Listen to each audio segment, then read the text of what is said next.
Midnight music.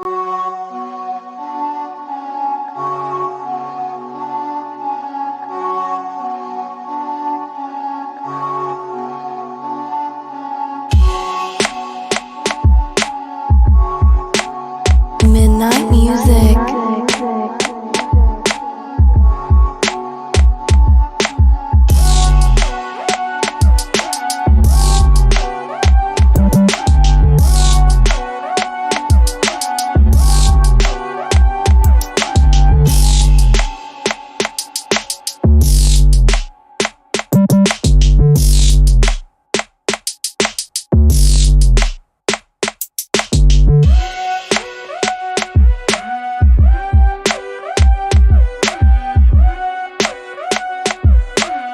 Midnight music.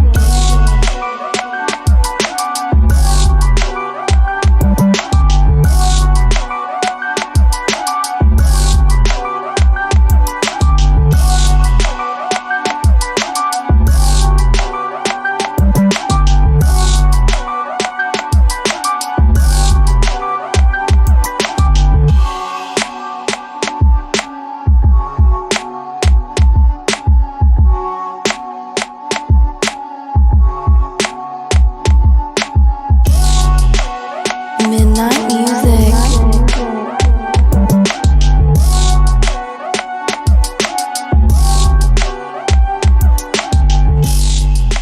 Are they really fun there?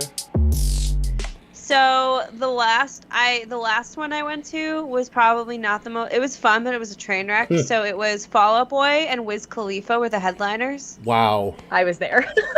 Were you there? I went to like the Wiz Khalifa ones like 4 or 5 years in a row, and then I went to like the Kesha concert. Like I did all of those throughout like high school and early college, where you sit in like the top mezzanines and you're like running around aimlessly. Yeah. I was like 24, 25 at that concert, so I went with like my friends from middle school to go see Fall Out Boy, since they had gotten back together and we were really excited about it. But I remember the concert, that's when the concert ended early because all these underage kids were overdosing on like Molly and shit. Classic. It ended at like 10:30 at night. I'm like, what the fuck? Really? That sucks. And then you go down the stairs and I just saw ambulances everywhere. And then I came home the next day and my mom was watching News 12 and it was on the news. Nice. My Good old mom's News like, 12. my mom Local was is like, local were news you gets. there? I will say, like, because since I like moved to Queens, like I don't have cable anymore. I kind of miss News 12. Yeah, News 12 is great. They're on the scene about totally pointless stuff. Like the rest of the Yeah, news. pretty much. They did like a But it's long ass local interview with pointless Tony stuff. Khan. Like, Wait, News Did you 12 watch the- interviewed Tony Khan. did you not see Really? the Tony Really? Khan interview? No, I don't really like to watch Oh my Tony God, Khan it interviews. Wait, It when was- was that? When AEW came to UBS in May. Oh, for the first time? Okay. Second time. Okay. As you sneeze. Bless you. I'm dying. Thank you. Yeah, I found it on Twitter. And they talked about like MJ. Oh, there it is. They talked Party about like foul. MJF and shit. Sorry. That's okay. Well, they talked about like MJF Mhm. and how excited they are to be at the UBS Oh, arena. generic Tony Khan bullshit. Yeah, but like, hold on, I'm gonna find it and drop it. Also, well, watch the first. It's like the documentary's in 3 parts, but like within the first 5 minutes of a documentary, you see the Miz. Really? Yeah, What? front and center, That's really funny. and he acknowledged that it was him. Dude, I gotta finish Jeter's I documentary. gotta finish Jeter's doc too. So the Tony Khan interview is a 40-minute interview with News 12. He must have been on cocaine. Holy. That's a long time. That's a very I long don't time. want to. I don't want to be I talking to News watched 12 the for whole 40 thing. minutes. My God. I could do it. I mean, if I was forced to, yeah, but Like, bro, that's it. 40 minutes, easy peasy. Capital E, capital Z. how many Z's in your PZ? And they're Now, sitting in watching front it, of that's you. something. I'm not gonna watch Yeah. it. Like, your mind. Oh, I Got watched, something I completely watched different. it. Yeah, I'm not watching 40 I minutes of sat Tony Khan. all 40 minutes of Tony Khan with News 12. My God. What an interesting character that Tony is. Will, question: do you remember all the questions for the first guest game? No, but I'll make them. All right, cool. That's fine. I'll She figure already it has out. one of the. She already has one of the most creative answers that I've ever heard, and she didn't even know it's part of. It's part of like getting to know her as you're a new guest on the show. Is it fuck you, Team Slack? No, it's not even that. That would have been Combining amazing. Be like, answers. "Hi, I'm Claire, and fuck you, Team Slack." I was like, "Wow, my God, who are you?" But no. Wait, what was my answer? Well, no, you told me. We're gonna find We'll out. find out. You're gonna answer the question. I'll on the give show. you. I forget what I. I'll give you a hint. You wrote about it the other day. Oh, okay.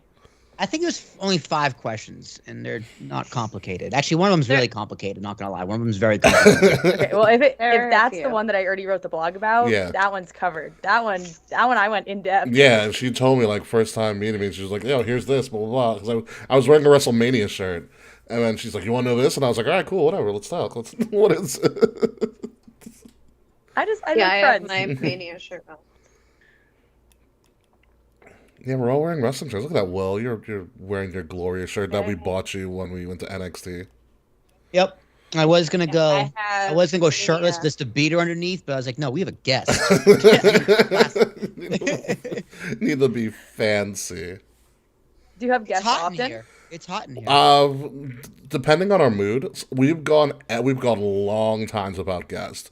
You are, since we've hit our 300th episode, you're probably our Third guest. third guest. Yeah, Yeah. you're our third guest. Oh my god. We had Ant, Slack, and And Claire. now Claire, you're but new. Like the other 2 guests we had are repeat people that come back often, but you are our first new guest in a very, very long time. Oh, I'm excited. So you should be. It's gonna be a great time. Usually our cast of characters are in the chat, but they will probably be showing up very, very soon. Actually, let me go retweet some stuff on Twitter. Oh, Ricky, I Yes. forgot to tell you, Dylan is in What do you to mean? do the show. Oh, really? I pitched the idea, and they're in. Nice. Well, you weren't here for this, Will. So here's my idea for having Dylan on the show. Kay's significant other. Oh boy. We're gonna have them share a microphone, Ew. so they'll both. That's honestly that's the only way we could do it though. Well, yeah. 'Cause- Why? Well, no, he like sorry, not he. And like They. unless they're at their own house and Yeah. unless they're at home. No, but I want Where's the fun in I that? want them to be together. So having Yeah, them they can hold hands and sleep. look at each other's eyes. Yeah. Yeah. Hey! I Kay's genuinely gonna went- stroke the beard the whole show. Wait, I genuinely went to sleep Start after that episode. petting They and didn't grooming even come him. over. Yeah, we know you did. We know you did. That's what makes it even funnier. Okay, you're gonna be upset. You missed a fantastic promo on Monday between Drew and Kevin Owens. I just watched. I think KO Really? hit a sensitive point on Drew, and he just kind of went Drew fucking got off. Drew got daddy mad. Yeah, it was. What? It's like Yeah. it's like he slapped Daddy? his dead mother in the Oh, face. Kay has this whole. Did you say Yeah, daddy Kay mad? has this thing for daddies.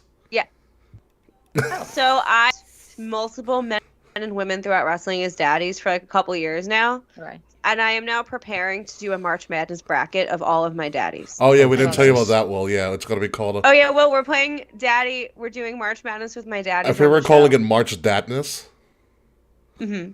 Okay, that's fine. I have no to objections. select the number one daddy. I know podcasts who do it with divas, so I have no problem with whatever you're doing with men. Oh no, it's all genders. Well, men and women. Oh, even better. Even So like, better. Sonya Deville could go up against like 2003 Sheamus. Triple H. Yeah, so we're Like- also doing errors too. Yeah. Oh, okay. I like Okay, that. this just transcends reality. Yeah. So like, What are the criteria? Like fuckability, niceness, and like in-ring work. so this is the Those are thing. pretty good categories.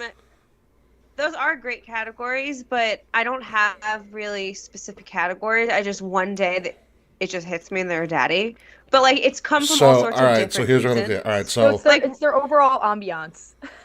Yes. all right, okay, so it's probably gonna be like floodability if you get my drift. Oh yeah, Mr. Frets. Mr. Frets spelled high Floatability. wrong. Mm-hmm. No, he's doing "Oh Hi Mark" from like The Room. The Yeah. Tommy Wiseau film. Hello, Fred. That's how Frets greets us every week, by the way. Every week. I don't approve. Oh, yes, Claire. Sorry, I was going to go on Twitter and do that. So I'm going to actually tweet you in it. We have a live stream going up on Twitter right now, Claire. Okay. But you I can will definitely retweet share that and share that. Okay. Because I know you had one fan who really wanted to join in. Oh, Craft Beer Tommy is like Yeah. my number one fan. He replies to every Craft single your tweet. Tommy. Yes, Yeah. Craft Beer That's Tommy. a good Now name. that's friend Craft to Beer have. Tommy. And then on Instagram he's like OG Tommy. He replies to every story, every tweet. He's very excited. He like wants to watch it tomorrow because he can't watch it tonight. Big fan. Oh, Yes, Craft that's Beer nice. It's so Tommy. wholesome. Like I really enjoy it. Join us. Begin our show with. Also, the show is named after you tonight, Claire. It's called An American Blonde. We already have an American Nightmare in wrestling, so now you're an American Blonde. Hey, that works for me. I think that's great. This most clever beer name I could come up with for myself. Oh, we'll get into that story. Don't you worry. Two.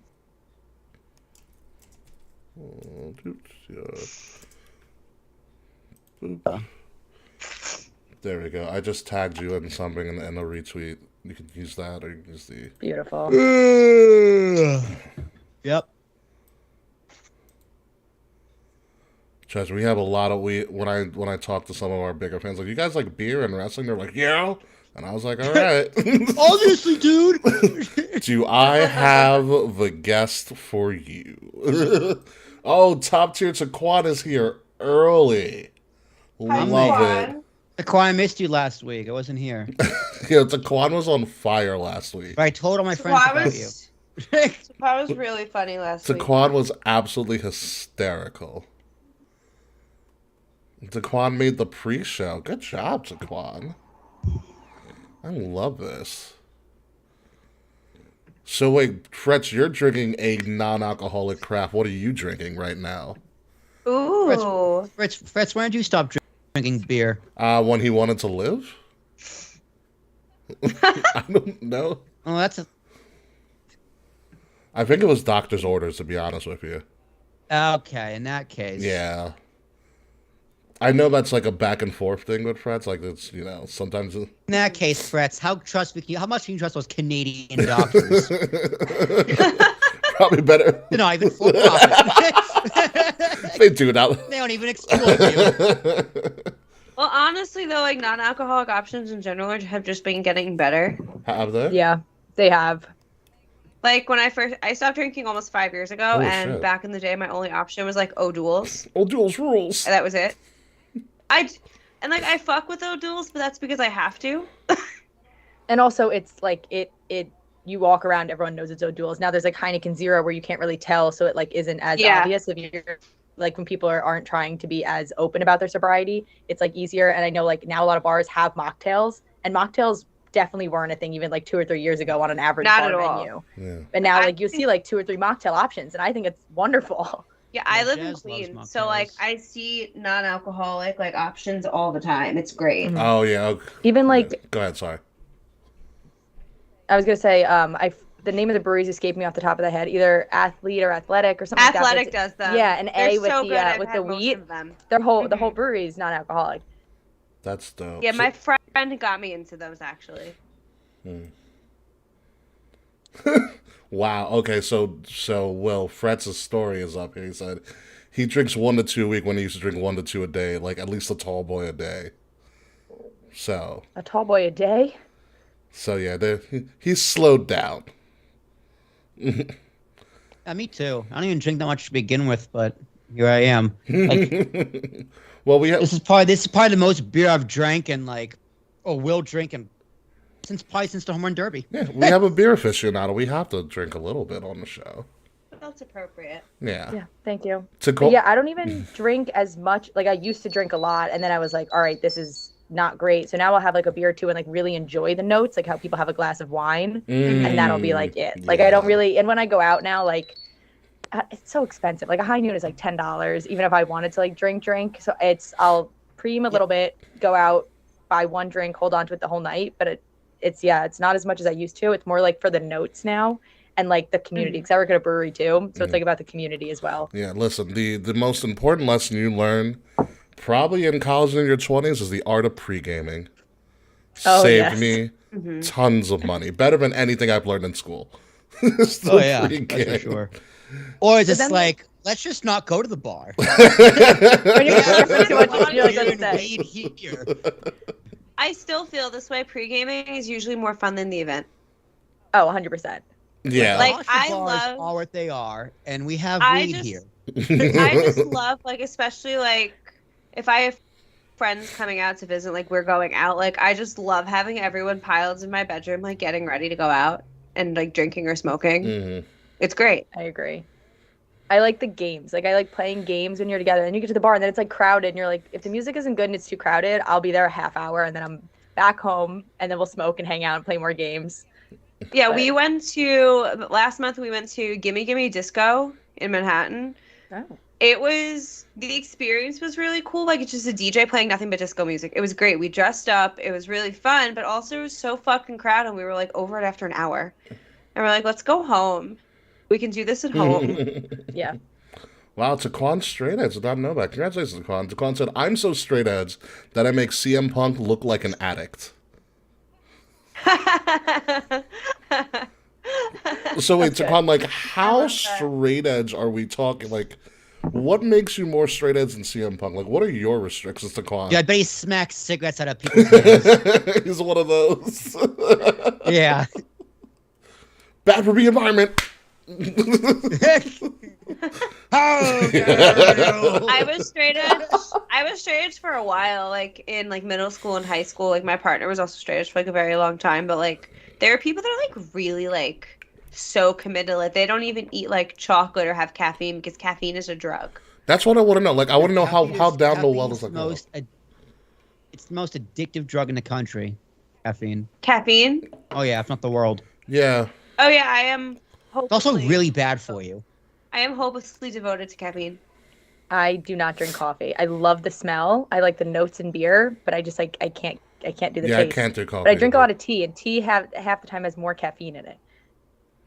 See, coffee, like I very much appreciate. Oh, there's that New York accent, Kay. I was gonna say, yeah, I heard that. That was sick. I worked as a barista for a very long time, so like I very much grew to appreciate coffee, and it's still very special to me. But like I can't quit it. I don't drink as much as I used to when I was a barista. I like would double fist Red Bull and espresso, and I don't know how I'm alive. Honestly, neither do I. Yeah, that's. I remember I worked a shift at Starbucks. It was like I had to be there at 5 a.m. and I left at 2 p.m. And then immediately after I was going to a Slayer concert. Jesus. So There's so much going on in that sentence. It gets better. So I not only double fisted a 20-ounce Red Bull and espresso that morning, my friend's car broke down 10 minutes away from Jones Beach, and a state trooper was driving along and saw us and realized we were going to the Slayer concert, and he took us to the Slayer concert. Oh, he in told the me car. a story. It's a great story. Yeah. That is fantastic. We need to clip this and put this on, like Kay's extreme adventure to a Slayer concert. That's one of my favorite stories to tell people because it's so ludicrous. Yeah. Wow, we got a lot of people talking about beer in the chat. I love it. I love it. I love it. Oh, Fred uses the Untapped app and rates his beers. I used to do that Of course he does. like 15 years ago, I feel like. I bet you've logged into the places I've pooped app too, Frets. That's an Yes, app. it is. Yeah, Ron Showman had it. That's I used to do ridiculous. that, and then now I just like either take I pull a pictures or gun on like. everybody I see pulling out a cigarette. I read that too.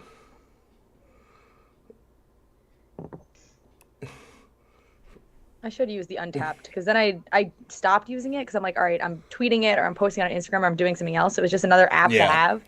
But now I'm like, I kind of wish I was earning badges, and I could see like, oh, I have my 800 Don't IPA fall or into whatever. that. Don't fall into I'm way that up token there. economy just for an app. Don't fall into that trap. It's how they get It you. feels like Girl Scouts then. It feels like being a Girl Scout. I want to be like an alcohol Girl Scout. Getting a Girl Scout badge is such an addicting feeling. Yeah. And I it's was like when a you Girl get Scout for a older, long then you time. just keep getting tattoos, and it's the same thing. Yeah, no, Literally. literally, like, look at Kay. Like, just all Kay does is get tattoos. I'm like, Kay, what'd you say? Oh, this weekend I got another tattoo. It's my stress relief. It is a good feeling. It feels How many? so good. What's your tattoo number at, Kay? I think 22. Jeez. Jesus, that's expensive. I know. That's your first thought? Yeah, it is. Yeah, absolutely. Hello, Kavita. Well, keep in mind I started getting tattooed when I was 19, so like these investments have accumulated over time. Hold on, I have 1, 2, 3, 4, 5, 6, 7, 8. I have one on my foot, so 9. My ankles are 10, 11. Ribs are 12. Neck 13. Chest 14, 15. 16, 17, 18, 19, 20, 21, 22, 23, 24, 25. Did you forget What? about the tattoos that you've gotten over the years, Kay? I think so. But I also got like a few little ones in the last like few months. Gotcha. Yeah, I'm only at 6. Did you plan out your sleeve? Or was it just No. all as you go? Just So there's a lot space? a lot of these on my arm, I got either from spinning a wheel of fate or just walking into a shop not knowing what the fuck I wanted and finding something pretty and just getting it. Like this is Friday the 13th Flash. This is planned. This was a matching tattoo with like one of my best friends. This is Yeah. another matching tattoo with a best friend. This is from a wall, like wheel. Decided on the car ride there. Wheel. You do love the tattoo wheel. I've noticed that, Kay. Where's there a wheel? It's the Black Duck Tattoo Company on Middle Country Road in Center Reach. And you just spin it? Do they change them? Like what they are? So They you can keep going change back? them every so often. So it's like I moved out to Off Island like a year ago, but I haven't been since. But you spin the wheel. I think last I checked, it's $100. You get it in color. Like on each slice is like a bunch of different designs. So you pick which one of the one you landed on. Oh, okay. That makes it a lot easier to do. Wow, it's a cool. And usually you can usually pick what colors and stuff they do. I usually tell them to surprise me. Gotcha.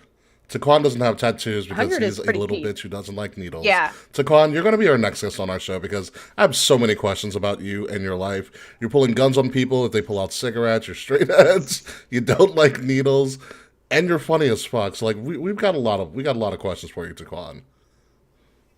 Taquan, have you ever seen the movie Clerks? Because like it's giving Chuli's gum representative.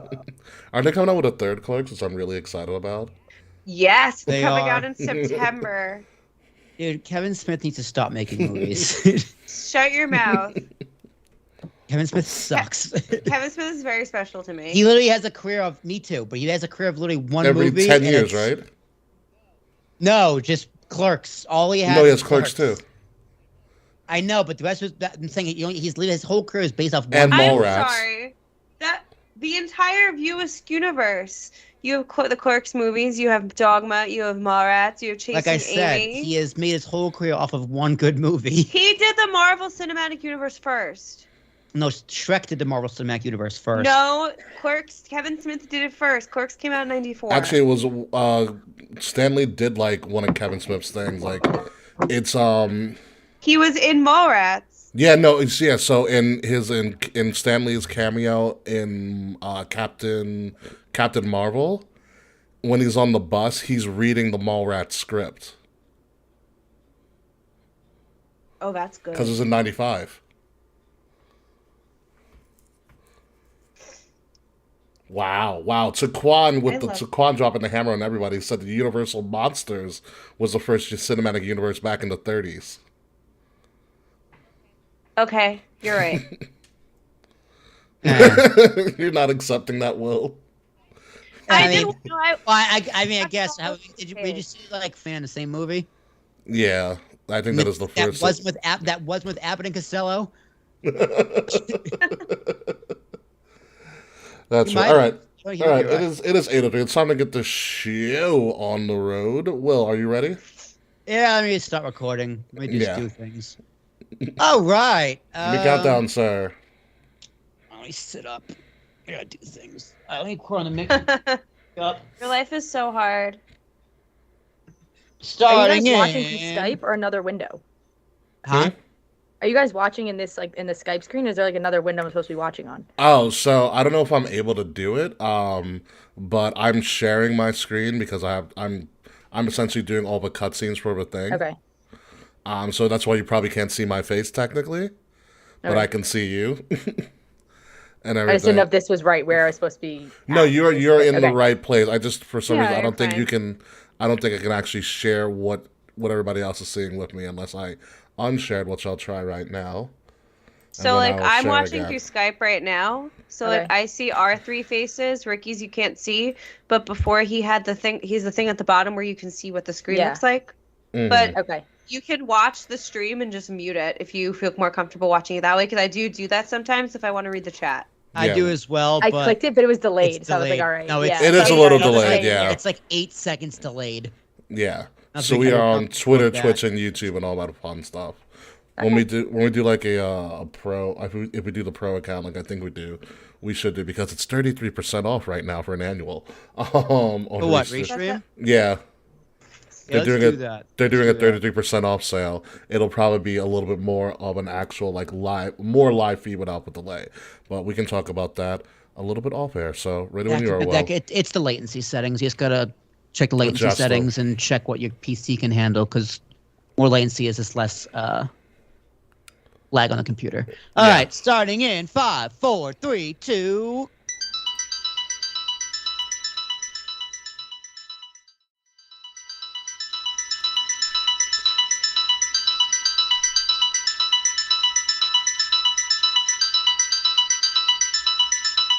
Midnight music. She's a 10, but she likes pro wrestling and beer, which probably makes her a 14 anyways. We have an American blonde Claire joining us on the show to talk about those two things, beer and pro wrestling. Plus, a lot of crazy things are going on in the world of wrestling. CM Punk is back, Ronda Rousey is making his reign, and Kevin Owens and Drew McIntyre went full daddy on each other. All of that and more on our very alcoholic American Blonde edition of Kings of the Rings podcast, episode 304, exclusively on Wrestle Addict Radio. And it starts right now.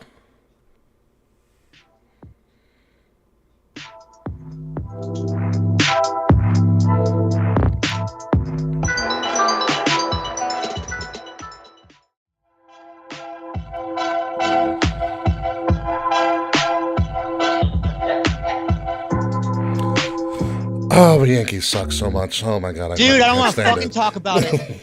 God, it's good thing we have beer and wrestling to talk about this week. What is going on, everybody? Yankees gonna fill us up again.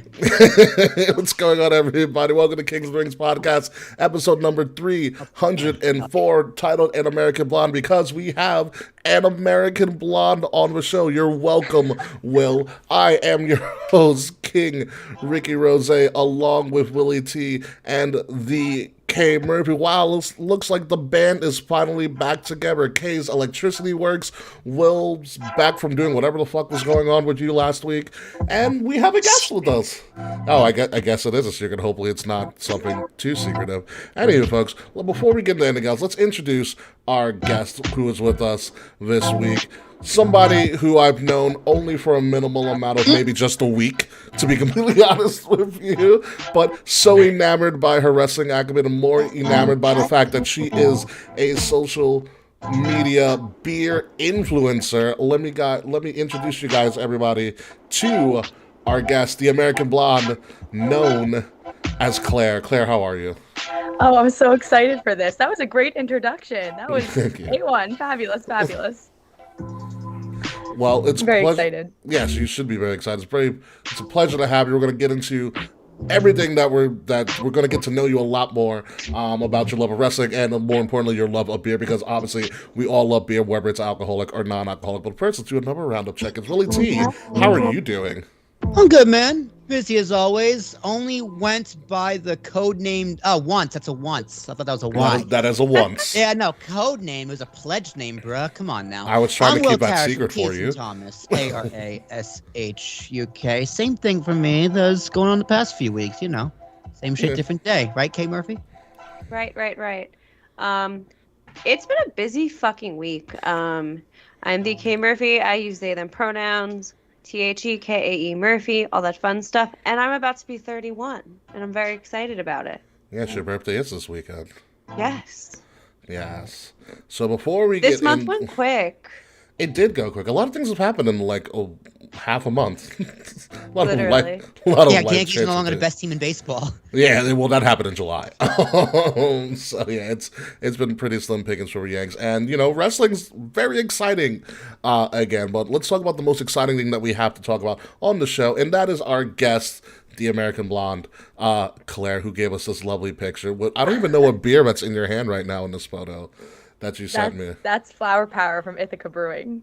That was me on Easter. That was my Easter beer of choice. Nice. Did you bring that to church too?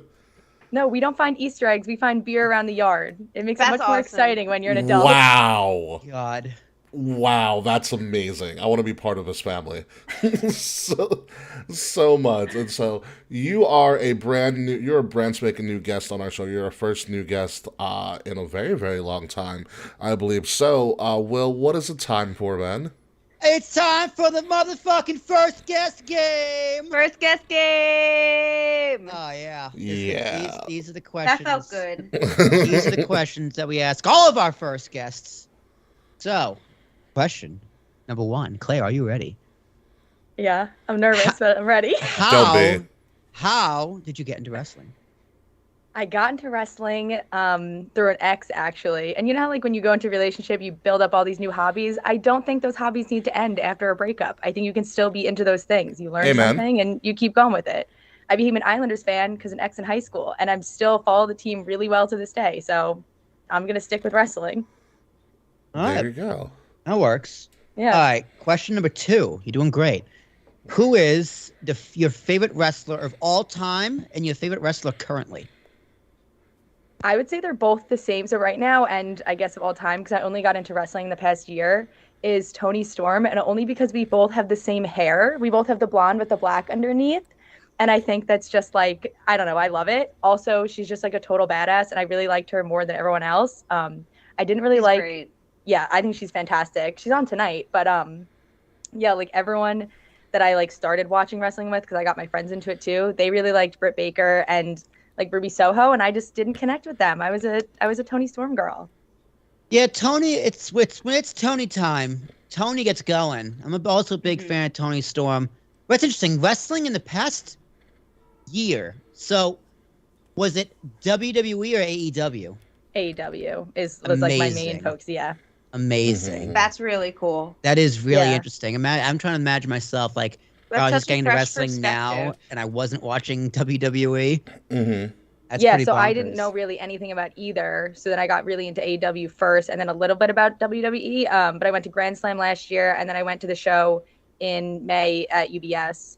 So, and then a couple beer people invited me to go to Grand Slam coming up in September, so I might be at that as well. I am most likely going to be at Grand Slam. I haven't figured out my plans yet for Grand Slam, but I was also at Grand Slam last year with Will, and What a time. I went to both UBS shows. Yes, the first one you went with me. You and me went. Yeah. You and me went to the first one, And then Kavita. my partner and I went, and Kavita, and my partner and I went to the second one. Yes. So like, I will not miss an AEW event around here. Yeah. So I have a question for you, Claire. Yes. So what you've been watching wrestling for a relatively short amount of time compared to the rest of us, obviously, but what intrigues you more about AEW than WWE? What brings you more towards AEW than WWE? I studied like events and all that management in college, and just like the little things, like the way the music plays or the light show or the way the camera action is, I feel like is different in AEW, and I feel like it's more focused on like the little details of the personalities rather than how WWE is more like grand picture of things. I don't know if that makes any sense, No, that but does. from like an analytical side of like the background of events, just the way the broadcast is Interesting. done and just the That way is very interesting. the staging is done is different on AEW.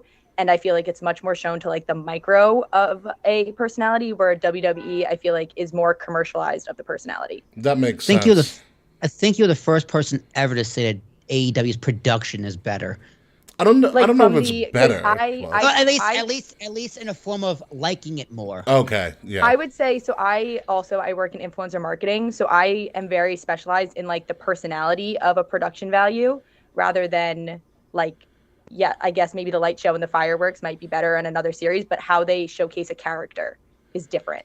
And that's something that like I'm more attracted to, is like the value of a character and the personality and how that's showcased. That's very interesting. Because like me coming from a production background as well, I'm more interested in how it looks and how it sounds and how it's presented, like the overall picture, yeah. as opposed to like Bobby Lashley, for example, right? The way the camera's shot and the way the pyro is and the 3D and 4D animations And the spotlight just- on him. and the spotlight, he just looks like he only looks like $1 million. It's just I don't think AEW could make him look as good as WWE goes with all the bells and whistles. But that's a whole, like you said, like the macro's the big one. Yeah, macro's That's the big. macro picture That's of the all macro it together. level. Whereas you But know, then do you feel like to that character you're as connected and know like you see them more as a friend or you see them more as a celebrity? I feel like that's the difference in how it's like showcased. so you're more friends with Danhausen. Like, but it's like, are you as a celebrity?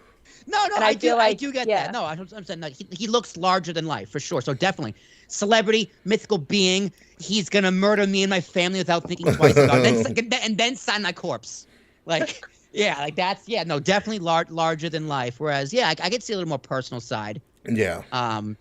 Yeah. No. To AEW, like if Tony Storm walks out, it's like I know that girl. Yeah. It makes sense because we've said before, WWE has always been, ever since the dawn of its existence, even during the Vince McMahon era, which is so weird to say.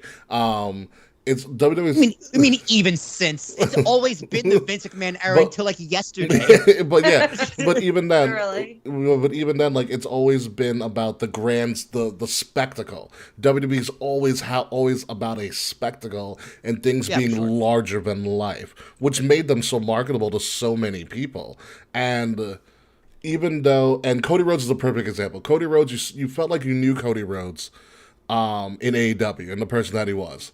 And then he went to And you hated him for yeah, it. and yeah, that's true. That's true. And then he goes to WWE and he gets put on this massive stage, and he looks like the biggest superstar in the world.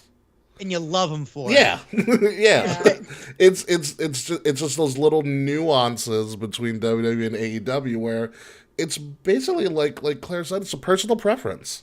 Do you like the big grand spectacle, or do you like the more personal type feel? Yeah. Oh, I love it. Yeah. It's very interesting. And I've never heard anyone say anything like that before about AEW. You but I you respect are the a fuck out of first, and I love that insight that you had about the shows in and of itself. All right. So next question, which is always the same answer. How'd you find us, Kings of the Rings podcast?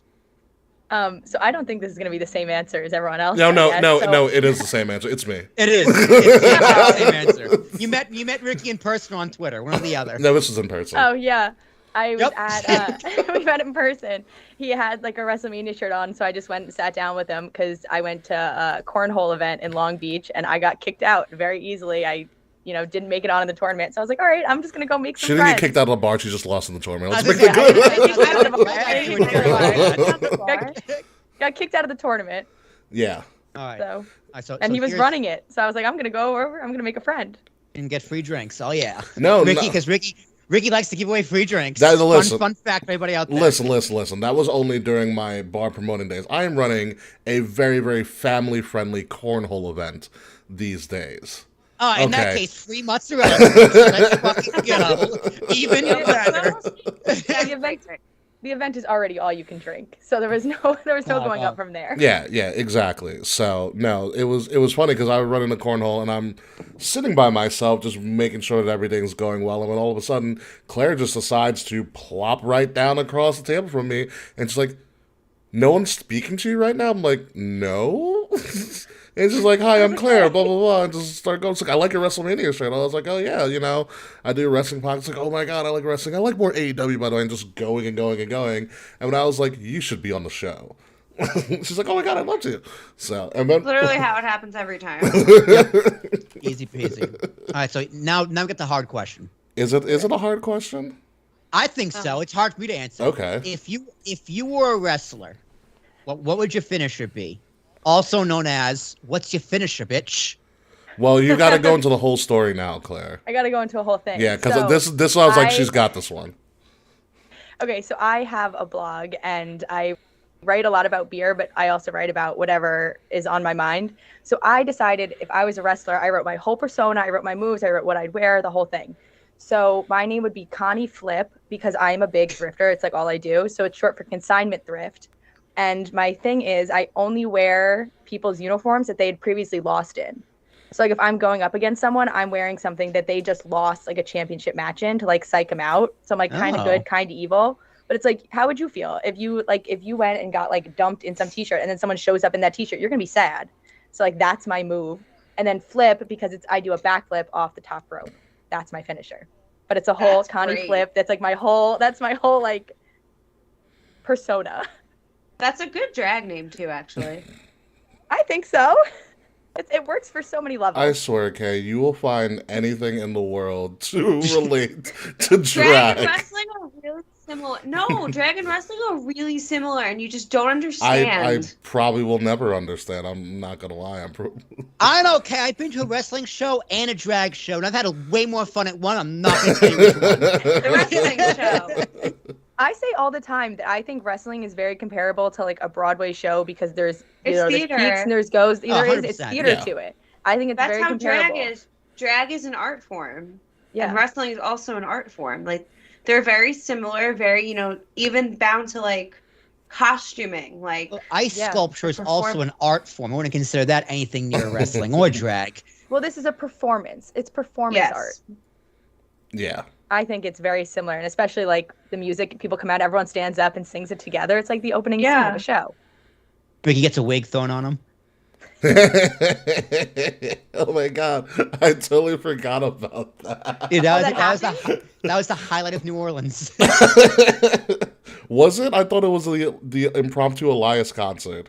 I don't know, dude. There's a lot of highlights. There's also, a lot, Dave alright. waking us up for Access was a highlight as well. That was a highlight. Yeah, the one So in there's sobriety. so many take- highlights. I can't wait to waking go up for back. drunks. Yeah, all I right. So can't wait to go I'll back. tell the drag story for Claire's significance. I feel like I've told this before on Never Pass, Probably. but I will tell you. It's a great fucking story. It's a great story. So Will and I got down for WrestleMania 34 in New Orleans, and Will and I are there before our friend Dave shows up like a day or so later. So we've already had a ball. I had a friend from high school who lived down there who worked on a bar off of Bourbon Street. Instead of going to the place where we were staying, we went straight to the bar for a couple of hours. We couldn't check in. Because we couldn't check in. So we went straight to the bar. Then we checked in. Then we chilled out for a little bit, got some food, surveyed the landscape of the area. And then we were like, let's go to Bourbon Street.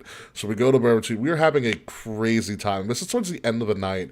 After we had seen like Elias do an impromptu performance at one of the bars. After we met like a relative of like Road Dogg or something like that.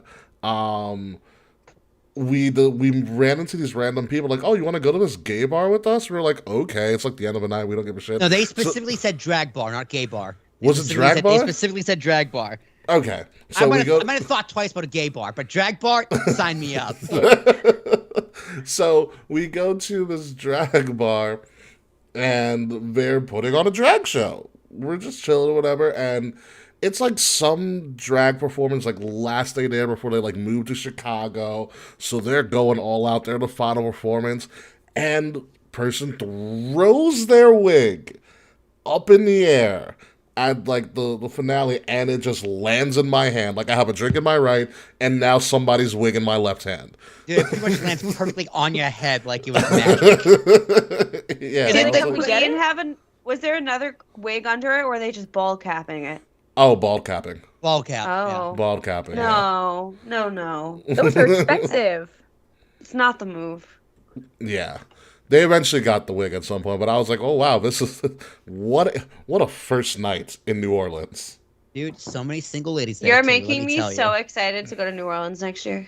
I will tell you an even Nola's more like the fun best story. city.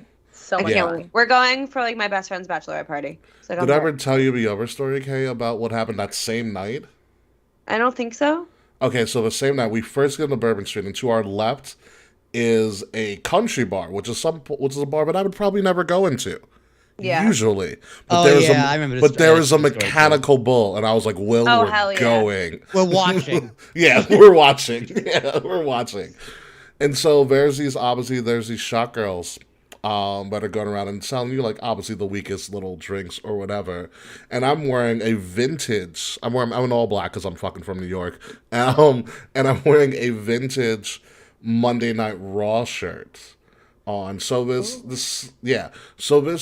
semi-attractive shot girl comes around and talks to us, and she's like blah blah blah, and she sees my shirt and says Monday Night Raw. And I was like, yeah, I'm here for WrestleMania, blah blah blah. Her reaction is Thursday night takes shots out of my tits, and I have never gotten rid of $60 so quickly. Yes, ma'am. What a I was story. like, you win. I have no comeback to that. You take whatever you need. Sold. Sold. Frowny face. And then instant smiley face. Yeah, I was so happy to part with that money on the first night. I'm not gonna lie. All right, do we have one more question, Will, for our guest? Yes, the most important and final question of the first guest game. Are you Team Slack or are you Team Fuck You Slack? Answer instinctively, please. We're talking about like work wise, like what our company, like what my No, company. Sure, no. we can Dude. I mean, no, that's always fuck Slack. No, Slack is a human being. Yeah, Kind it's a of. long story. He's Canadian, I'll tell you that. We're not supposed to answer questions. You're supposed to answer. You're supposed to answer. Yeah, just answer. I love Slack. Wow. Wow. Honestly, I work honestly, 100% Slack would love remote. you too. So I know we're talking about the program now. I hate Slack. Slack channels are the bane of my existence, and the sound it haunts my dreams. Oh, I don't have the noise on. Ugh, you can turn. I didn't even know you could turn that off. Now, Microsoft Teams, big fan of Microsoft Teams. Love because Microsoft Teams. Teams doesn't have No, the bells fuck- and fuck whistles. Teams. Fuck Like, Teams. Oh, stop it. If you're selling me a business like in office communications chat app between all coworkers, do not add emojis, gifs, or anything silly. Just text. Just AOL. Teams has emojis. Teams does have emojis. They have a lot actually. Yeah, it's Thank God fun. one of my work uses them. Yeah. I work fully remote, and we use emojis constantly. We react with emojis, the whole thing. And I don't even have emojis on my phone. I'm like very much anti-emoji. I got my first iPhone, or my first phone, I was like 14 or 15. I've never had emojis. I refuse to do it. I use it every day in Slack. Throw emojis on everything. Professional Slack. I'm a professional emoji user. That's the only time I use them. Wow. Okay, let's talk a little bit more about your profession in particular. So you are what you told me when we first met about a week ago. Oh. Should I do that? You're a social media beer influencer. That's what I do. Yeah, that's like my side hustle for fun. Yeah, that's. Yeah. So can you tell our audience how you got into such a creative profession? Okay, well, you know how I got into wrestling from a boy? Craft beer also from a boy. So I was. Wow, I the was Connie probably- Flip thing really is your person. Like, it is you to the umpteenth degree. Like, Thank you've you, gotten thank it. you. You have figured out your persona.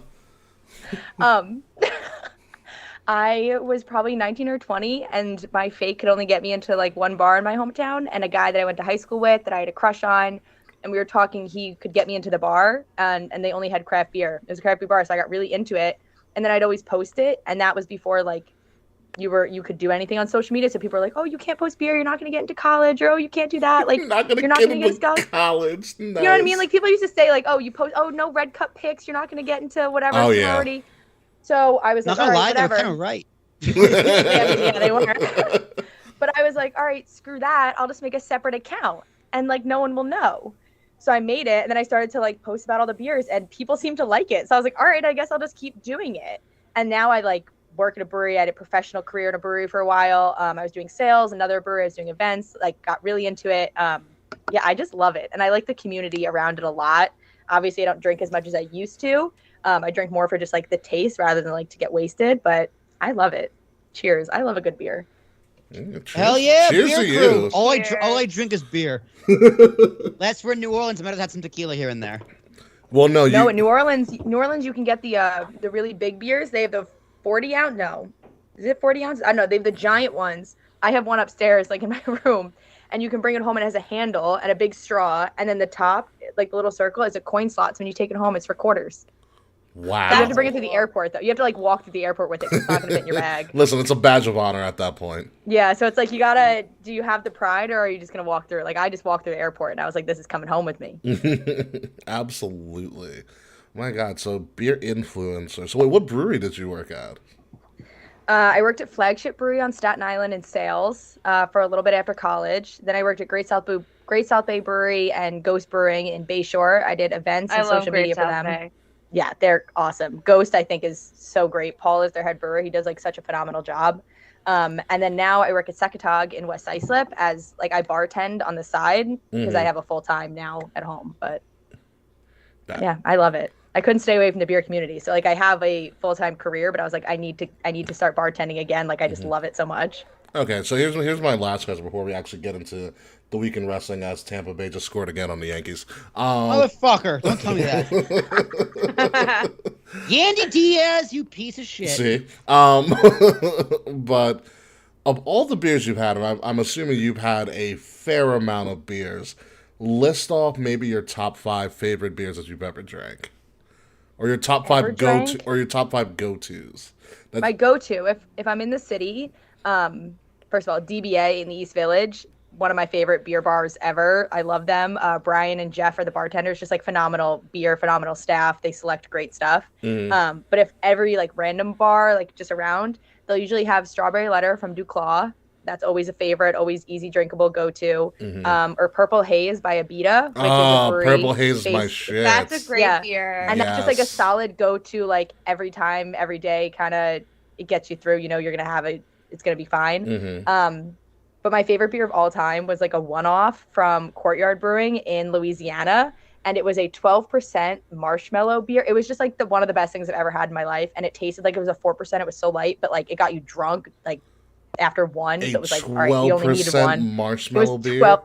And Wow. I like tweeted them and I DM them all the time. And I'm like, I need you to make it. I need you to send it to me. But they're so small that they're like, we can't just ship you beer because like that's illegal to do certain things. And like, they're like, we can't just redo this. I beg for it. I love them. Every time someone asks me, I'm like, it's a beer that I've had once and I'll never have again. And it'll be my favorite forever. Nice. So I know before we started the show that you were drinking Stone Cold's Broken Skull IPA, the original one, yes. And so Fretz was one of our Canadian friends who's on the chat right now, has never had Broken Skull's IPA. So what would your does he want my notes? What would, He wants my tasting What would notes? your review be of Stone Cold's Broken Skull IPA? So it's fairly light. It's a 6.7% IPA, but honestly, it takes more like a 4 or 5%. It's fairly light. It has a little bit of citrusy to it, very weedy. It tastes more like a pale ale than an IPA, honestly. Like I'm not getting super bitter, but it is citrusy and fairly light. I like it. Well, there you go, Fretz. That's your review of Broken Skull IPA. Which I enjoy the beer myself. I had it for the first time like 2 or so years ago, and I was I can fuck with it. I wish they made a non-alcoholic one. I want to try it so bad. It's real. Well, we're gonna have to. I know they have it at there's a beer place right down the block from my apartment. If you're ever around, Will. Dude, I want the lagers. I want his lager. I do want to try American lager. I do want to try the American lager myself as well. I'm very excited for that. All right, so we've learned a lot about the American Blonde, Connie Flip, a.k.a. Claire. So let's get into some crazy stuff in wrestling. Obviously, we're going to start with Claire's favorite, AEW. So, Claire, how religiously do you watch AEW? Is it like an every Wednesday thing? Like, are we taking you away from AEW right now? So I haven't been watching it every week. I was gonna watch it tonight only because Tony Storm tonight. Usually, so I'm like a weekday warrior. I go out because I work from home, so I go out most weekdays. But I watch everything on Twitter. Like I keep up with everything on Twitter. Fair. So do we, for the most part. So do we. And to K's behest last week, no one told them that CM Punk came back Yeah, Mr. Fretz is the only one that told me. after the fact. Mr. Fretz told me on Facebook, so thank you, Mr. Fretz. Yes. Fuck the rest of you. So now, But I love you all. So now, Will, and we have a situation now where the best thing for AEW just happened. You have still a red hot CM Punk coming back, and he was gone for a good amount of time, which is good. You have Jon Moxley, who's been running pretty good as the interim champion, and now we're gonna come to a head. Yep. All out, baby. The Punk wins the belt back. Yeah. And then Yeah. we hear boom. Banana, banana, banana, banana. And MJF's gonna come back, baby. You think so? I hope I'll so. lose my shit. I want it. I love him. At All Out, MJF comes back and takes that belt right off Punk immediately. I would hope I so. am obviously CM Punk's #1 fan, but I want that. I think MJF should take the belt from Punk. MJF should have had the belt years ago. I agree. CM Punk came back. I was like, oh yeah, you're in this company. Like, oh yeah. AEW's been very whelming for me lately. Same. Like Lionheart Okay. came back and we didn't have the right music. I was very upset. They played his ECW music instead of the All My Life music. Hey, I was so upset. That is very upsetting. I was really upset. I was looking forward to that fucking song, and it didn't happen. Yeah. So Claire, as an AEW fan, who do you prefer in this? Do you prefer the Mox or CM Punk? CM Punk. Also, for a full, like, I guess, a year, I didn't realize it was Cult of Personality. I thought it was Total Personality, and that's how I was singing it, and no one corrected me. Like, I was, like, out things, and no one corrected me. And I would just sing, and I was like, Total Personality, and no one said anything. And then I saw something on, like, Twitter or wherever I was, and I was like, no one wants to tell me, and everyone's like, we don't want to hurt your feelings. And I'm like, I was wrong. Like, I was just simply wrong. But, yeah, I would say CM Punk in this one. All right. that's what we need. That's what we need to hear. Yeah. That's what we needed to fucking hear. It's a goddamn crime we didn't. Yeah. And Jericho didn't do the come on, baby! No! Like in the audience going, ah! Like, none of it. We None of deserve it, dude. None None of it. Jericho That was wasn't hanging out. Lionheart. That was a fucking imposter. Mm-hmm. Yeah, CM Punk's back. Cool. Yeah. It's going to be interesting. I'm interested to see what the matchup is. It's going to be a big weekend because it's also the same weekend as Clash at the Castle, which we're expecting. Is it really? Yes, it is. All of it's Labor Day weekend. So we're getting... I'm going to Nashville. So I'm not going to watch any of it. Yeah, so that's going to be a huge weekend. I'm interested to see where this goes, especially with, Mox is healthy and he's sober. You have two straight edge guys going for a title, which is really crazy because that wouldn't have happened a couple That's years great. ago. Wouldn't happen a couple years ago, especially with the way that Jon Moxley was living his life. It was actually pretty flipping crazy. So good for AEW. I'm interested. I just need them to stop coming up with these dumbass names for like every other Wednesday.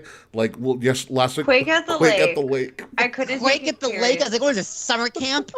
Wait, I obviously am very new to like the scene, and I've just been seeing this stuff on Twitter, and I was like confused if that was normal to name every single week. No. Because I thought it was a little extra. No, it is very I- extra. I thought it was like a little much. Yeah, it is very, I very think extra. you could maybe do 1 or 2 named events a quarter. Dude, watch. Yeah, and then next, make it a yearly occurrence and have it be like a Yeah. big night sort of thing. Yeah. Once a quarter Apparently would be they're on good. like Battle of the Belts 4 already. Like, they started that I think last year. So they just do, and I think 3 of them were this year. Dude, just wait, Kay. Next week, it's going to be AEW Presents In Your Apartment. No, it's got to be. In your apartment, beware of cats. No. Well, it's got to be an intimate setting because they don't do the macro. Do the micro. So, In your I was gonna studio. say here, in your basement. In your mom's basement, fucking nerd. Night 2. Oh my god, it would be in what's his name? Trent's mom's Sue's basement. Yeah, it would. Yeah. In Sue's basement. Minivan mayhem. Every match happens on the top of a minivan. Yeah, it'd be crazy. In your condo, nice. Yeah, we have some jokes. Just Saquon called Quake by the Lake Quiver by the River, which would have been a better one. Quiver by the river, baby. Or Queef by the Reef, even better. Queef by the reef. Queef by the Reef. I see You're done. star, You're star, done. star by the reef. Oh, show message. There it is. Oh man. All right, so let's move on to the stuff. So let's get on to the SmackDown scene, which I know this isn't your bit of a jam, Claire, but we're gonna rush through this because we don't have much besides the craziness that's going on in wrestling. We had Shinsuke Nakamura versus Gunther, main event SmackDown. It was so good. Would you say it was meat slapping majesty? I would say it was meat slapping majesty. I got that one here somewhere. Yeah, you gotta pull got it? yeah, pull out the soundbite for Claire, please. It was meat slapping majesty. Listen, he left marks. Shinsuke left marks on Gunther, and It was great. And Gunther left marks. It was on my Shinsuke. favorite match this week. Oh yeah, it's great. It's getting pretty wild, and I like that there is a more focus on the Intercontinental title and the U.S. title to boot. Now that Roman's doing the Brock Lesnar treatment. Yeah, they made it seem important for the first time in a long time. Like the video package was excellent. Listen, man, Triple H loves his video packages. Mm-hmm. He really. Hell yeah, baby. That's what WWE's good at. Yeah, yes, they do. Yes, they are. All right, let's move on. Hit Row is back. We did talk about that a little bit on the pre-show, but yeah. Thank God. I'm so happy. Well, they were unrightfully let go, anyways. They were, but it's just like even this pose, this picture right here, like Swerve's missing. Swerve was never an original member of Hit Row. He was added later. No, he was the founder of Hit Row. He wasn't. They've come out and said Swerve was never an original member. I don't believe He was that. packaged as, they made it seem like it, but Swerve, I mean, this pose right here, it looks like they're still doing the pose of waiting for Swerve. I don't know. I'm just like, oh, Hit Row came back. I don't think it needs Swerve. I don't think they ever needed Swerve. I think Swerve was added because he is Swerve. Swerve. Yeah, I think it'll be good for them to not have Swerve, so they can actually like thrive genuinely and not have his influence. Yeah, it's like to pull it to an Islander reference. It's like when Tavares is on the Islanders. Everybody focused on John Tavares, and that motherfucker left. And like, oh wow, the rest of the Islanders are good as well, and that's kind of what happened. See, that's now I get it. Now I'm caught up to speed. There you What's go, going on see? here? There you go. Gotta bring the worlds together. So Yeah. yeah, but I popped for Hit Row. I'm not gonna lie. I was like, wow, Triple H really does not give a fuck, and he's like, I'm bringing back everybody. Triple H has become like the giant father of his NXT children. You know, Keith Lee's got to be like, man, I should have been a fucking Bearcat for 6 months. Literally. Oh my god, yeah. Oh wow. Taquan said Hit Row's the Jackson 5 without MJ. Wow. Yeah, and how'd that go? Hot take. Well, it's like NSYNC without Justin Timberlake. Yeah. It's fine. I think they'll be okay. I like their uniqueness more so than anything else. Not nada. Top which is Dollar. actually Not nada. Who's which hotter just than Top means Dollar? yes. Not nada. Not nada, but that just means who's harder than Top Dollar? Yes. Where's Nada's always been nothing. Not a nobody. Yeah, so not nothing. Not as a double negative. So yeah, so who's harder than Top Dollar? Something. Well, it's in. That's what not All right. means. As the resident black person here, okay, if I can educate the unwashed masses of you two, Hey! I've been invited to the cookout radio, right? That counts for something. you had one invite, okay? You had one invite. Actually, I got two. The first one I couldn't make. He's I had white people things to do. Oh my god. he's using African American vernacular English or slang, and in Gotcha. in that term he means nobody's hotter than me. There you go. That's your Bet. That's your, there you go. There you go. You're learning. Good job, Will. Well, even Mr. YLP is like, Will got an invite to the cookout. I did, Zach. I did. I got invited to the cookout, and honestly, it was one of the best. Honestly, it was a year ago, 2 weeks ago. It was one of the best days Wait, of my was it life. Jared? The chicken was. It was Jared's. was It was Jared. Jared's 29th birthday, and the chicken was out of this world. Let me guess, because it had seasoning. It's on the grill. It's on the grill. Okay, let's move on. Ronda Rousey's back, and she's making it rain, and she's actually been packaged better than ever. Thank fucking God. They're allowing her to be who she is, which is just a really big, giant bitch. Dude, Yeah. how did so many people just come up to the ringside and no one took any of the money? Like, not Shayna, not Liv, not even the security guards. They're just jobbers who are getting paid like $200. Go grab some fake money, all right? Make a name for I was like, yourself. do you think it's actual money or if it's like No, it's prop money. It's it prop looks money. real. It looks really real to me from the naked eye. Yeah, no, It's from good afar, prop money. I've actually worked with prop money before. I had a money gun. Yeah. From afar, it looks legit, but you touch it, you're like, this is nowhere near money. Doesn't- Like, what the This fuck? doesn't have enough cocaine on it. What is this? Is this clean money? Our money's a lot dirtier than this. Do better, props. Oh my God. What I liked more about this in particular, okay, because I know you didn't watch SmackDown, was that you did. I didn't.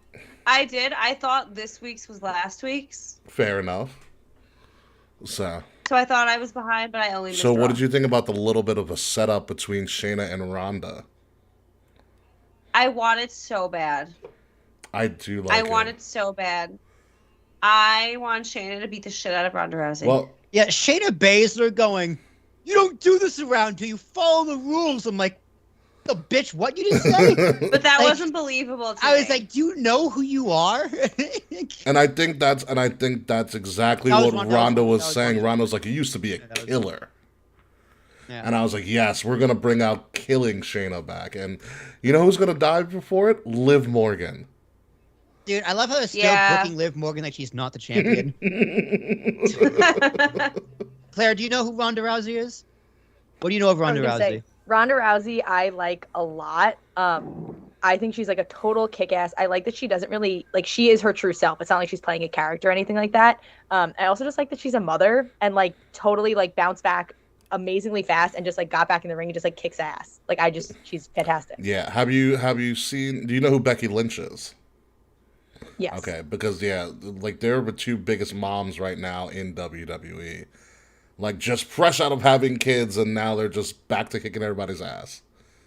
Which is just like unbelievable. Well, Becky's on the shelf again because she separated her shoulder at SummerSlam, Yeah. but it is what it is. But yeah, no, Ronda's a total badass. Ronda's somebody I would never piss off in person, ever.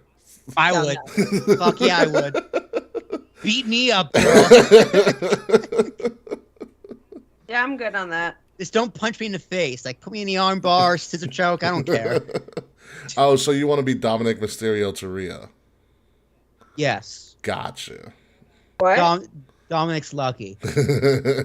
Yeah, we're not gonna cover that. All right, so Kay, this is only something you can see in the picture, but just Kevin Owens. This is on Raw, by the way. Kevin Owens just came out to cut a promo. Drew came out to cut a promo. Kevin mic checks in, and Kevin Owens pretty much says, "I want to bring back prize fighter Kevin Owens."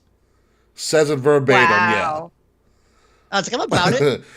And I don't remember what he said to Drew, but Drew lost it. Like, Really? What did he say to Drew? That's a good I question. don't remember. I just remember Drew losing his mind. Yeah, he said something about prize fighting. I literally just watched like an hour ago too, and I don't remember. There's clips of the end of what Drew said, and everybody making fun because he said things that Vince McMahon would probably like be fucking losing his mind over. Yeah, Drew was just like, I was a chosen one fucking 15 years ago. years Yeah. ago. He's like, I got fired. They called me back. Now it's like, fact.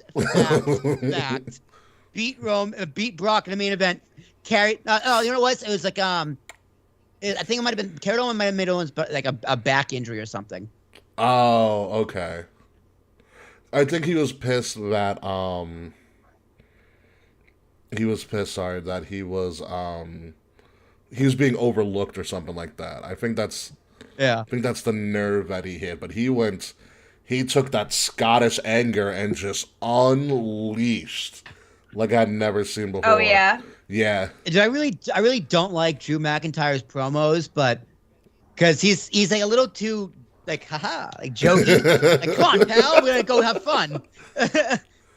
It's like, bro, like you're supposed to, like, Ron just go, I remember you when you were a killer. And I'm like, yeah, Drew. I remember, yeah. You too, bro. I remember when you were a killer. Now you're just like, I got a fist, a graveyard, or a hospital. It's just like, oh my god, is Vince still writing your promos? Well, did you see they took away his Good sword. accent. Thank God. Was his promo work was honestly the most that he was like. That's why he was demoted from being a dad, is because his promos are just like bad. It's like, who are you, bro? And I couldn't Who the stand fuck listening are to you? him. It wasn't worth Yeah, it. well, he's back in the daddy reigns now. I'll have to send you the clip when we get to the post show. But he literally said to end his promo, he goes, "I'm a wrestler, you're a wrestler. We're two wrestlers in a wrestling ring, so let's fucking wrestle." He didn't say fucking wrestle, but he pretty much said, "Let's fucking wrestle." He should have. He should have. It's like take a shot every time he says wrestle. That was a lot. Yeah, but he was never allowed to say that before in WWE. WWE being the Okay. spectacle that it is, They're sports entertainers. we're sports entertainers, and so they had a lot of branded words that they could say and words that they could not say. They'll say title, though. Oh, he said hospital. He didn't say medical facility. He said hospital? He did say hospital. Did he? Wow. You got three options. You got knockout, a trip to the hospital, or a trip to the graveyard. Ooh, got him. Ooh, good one, Drew. Yeah, he said hospital. Wow. It's supposed to be medical facility. Yeah. Well, it was. And so, but yeah. So him saying wrestling is, so many times in a row was somebody who watches WWE. That probably felt great. Yeah. I would say it probably felt good. I didn't know there were certain words that were. Yeah, you banned, couldn't I say guess. belt, you had to say title because you wear a belt. And only Vince is allowed to say the Okay. N-word. Yeah, that too. That was a weird time in wrestling as well. That was a weird time. You stick with us, Claire. We will teach you a lot about the history of wrestling, all the good and all of the bad. I know we're doing wrestling this week. I'm curious are you bringing up the wedding? Are we going to talk about the wedding? Wait, what wedding? Whose wedding? Sammy, the Spanish God, and Tay Oh Conti? no, whatever, let's whatever do wedding. that. Okay, whatever. Come on. I'm tired of Sammy and Tay. Talk about it. What do you got? What do you got for? All right, yeah. What do you got for the wedding? Talk about it for us. Well, I used to work in bridal, so I was very invested in a wedding, and also I just really like the romance between how a romance in real life also builds a storyline. Mm-hmm. I'm just invested in that kind of situation from behind the scenes, how someone can switch from good to evil or whatever it is based on who they're dating, and then now they form a tag team based on certain things. I just think it kind of is fascinating how personal life can flood over.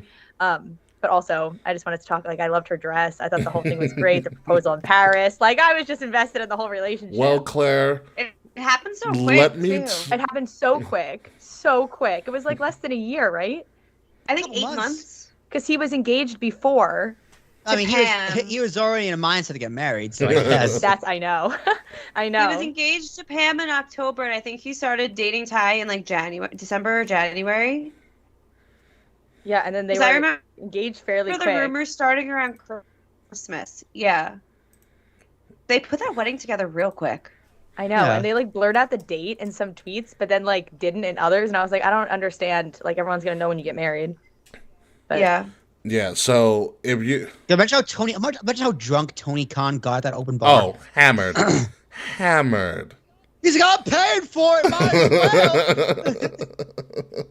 well. Well, if you are so interested about how sometimes reality bleeds into the show, we're first going to have to start off with something known as the McMahon-Helmsley era in wrestling. And the Okay, story of let me how hear it. Triple H became the head of WWE by dating and marrying the boss's daughter, which was originally supposed to be storyline, and then it turned into a real thing. Oh, so it was storyline first? Yes. Yeah, so he drugged Stephanie In McMahon storyline. in storyline. I was like, where's the clarification In on that story- one? Brought her to a drive-through wedding in Vegas, Mm-hmm. impersonated her voice, and got married. Yep. And then because they like filmed that, they like got close and started dating. Is it something Yeah, like that? they became like a team. Like she managed him And for a Triple while. H was They worked together. and They Triple traveled H together. was They dating fucked a lot. China too. And Triple H was dating China in real life first, The ninth wonder of the and world. then left China for Stephanie McMahon. Wow. Yeah. I mean, hey, who can blame him, right? Listen, China was a looker. I would leave He China. was. I would leave China for Stephanie McMahon every single. How I mean, dare I you. agree. I mean, Definitely very I pretty. agree with you in that aspect, but we got to give China her props. You don't know about China, do you, Claire? No, I don't, but I know Stephanie. We gotta. All right, there's a lot. We're gonna throw a lot your way. We're gonna throw like Dark Side of the Ring, the whole documentary your way. I'll watch it. I'll do We will homework. throw a lot of. China's one of the greatest women's wrestlers who's ever lived. Yeah. Okay. So I okay, so taking notes. So we'll talk about China really quickly before we move on. So, Claire, do you know how when there's like a group of wrestlers together and they're like a faction, there's always somebody who's known as like the Yeah. heavy, the enforced, like the Wardlow. Wardlow was like a bodyguard, essentially, for a very, very long time. Well, China back in the 90s broke that barrier because she was a female bodyguard for an all-male faction. She was Okay. essentially the heavy, fuck with it. and she would fuck dudes up. I love it. She beat a man for the Intercontinental. Yeah, she was the Championship. first woman to win a historically male-dominated title. Oh, they put them up against each other too. It wasn't just like sidelines. Yeah, no, she wrestled. Yeah, Yeah. Awesome. yeah, she was a genre-defining person. Like she essentially became for a while in the late '90s a pop culture icon. She posed on Playboy. It was was it the hottest song in Playboy like ever at the time? No, that was definitely Sable. Are you sure? 1,000%. I don't know if it was Sable. We gotta. The China one was a big deal. I remember when the China one came out. I had a friend, her older brother, like went to great lengths to try to get this Playboy without their dad finding out. I like just Googled a picture of her, and she was born in Rochester. She's a New York Yes, girl. she is. Oh, by the way, that. China's Playboy did outsell Sable's. That's unbelievable. Yeah, by 200,000 copies, by the way. Ugh. Ugh. Yeah. So yeah, She also had a sex tape with X-Pac. listen, we all have our She down did. periods. Yeah. China's, all right, just the wrap. China's no longer alive because she overdosed. She had some demons that she had to deal with.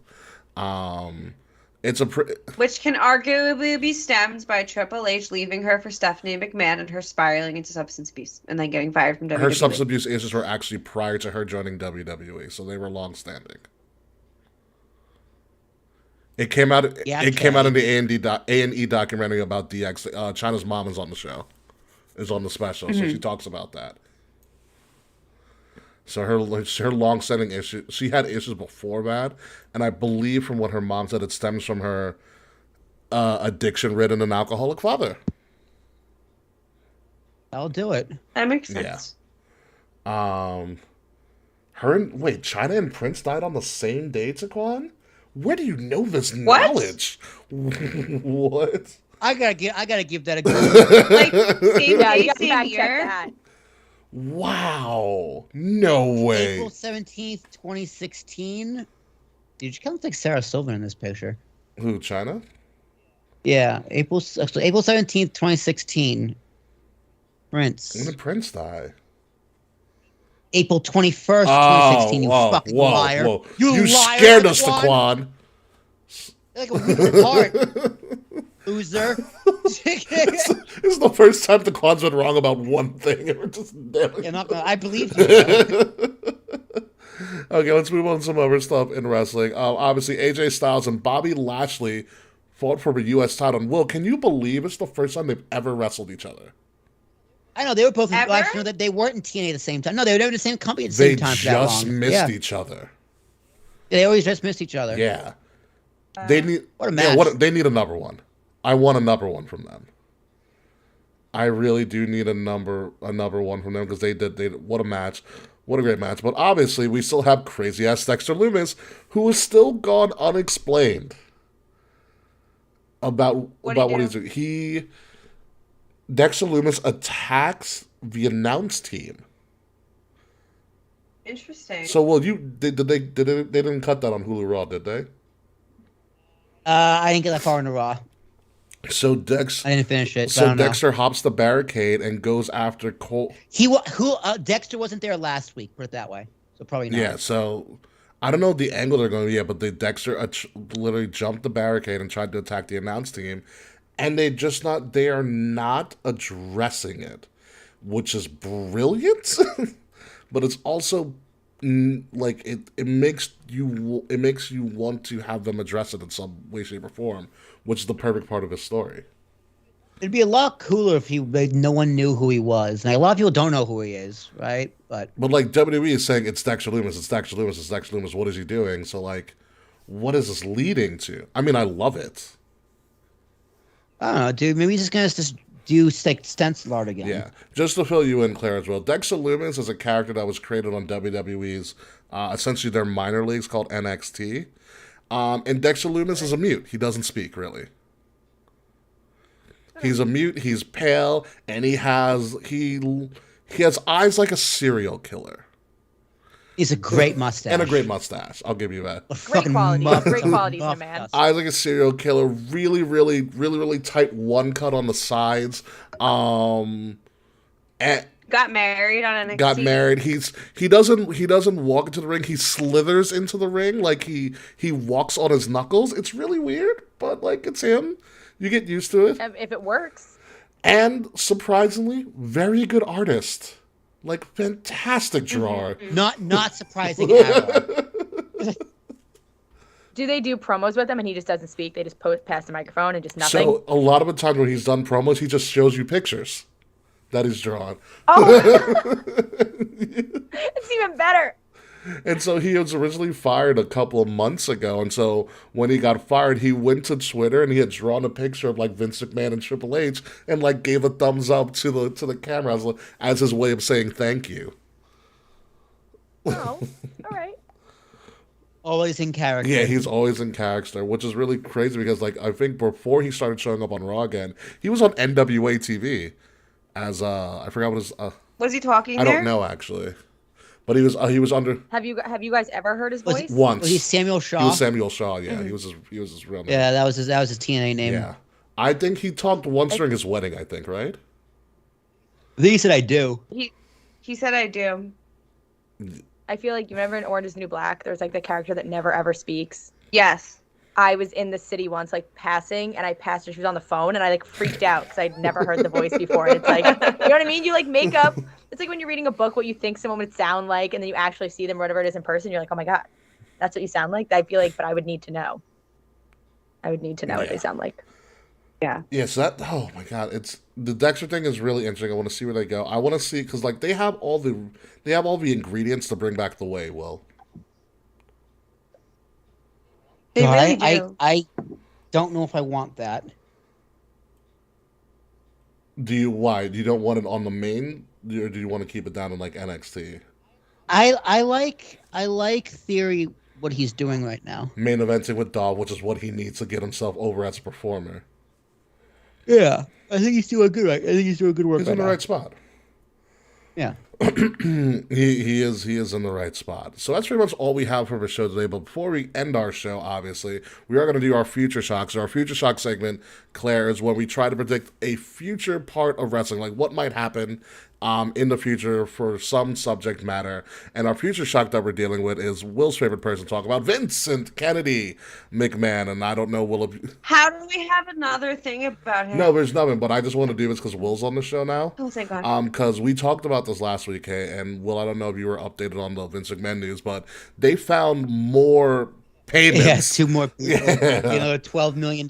Yeah, so the total of, and to fill you in, Claire, Vince McMahon is no longer a member of WWE's. He was the CEO and founder, but he has officially retired under the scandals that he was using money to pay off women that he was having affairs with. The money has, Solid. but this is also typical Vince McMahon, which everybody kind of knew. But the fact of the matter is, we didn't know if he was using company funds to pay these women off. And Will, I don't know if you read what WWE released last week in particular, but it sounds like they found he was using corporate money. Oh, you're fucked. Yeah. And according to Mr. YLP, they found $5 million more today. So to my account, that is upwards of $25 million in non-disclosure agreements. Jesus Christ. Oh my god. That pussy must have been incredible. Well, there are multiple women. I was gonna say, was it Like one or It's multiple? multiple. The comment stand. My question What's the is, how much more money are they gonna find? Oh God, I don't want to know, dude. Don't tell me. I don't want to know, dude. I want this man. I love this man.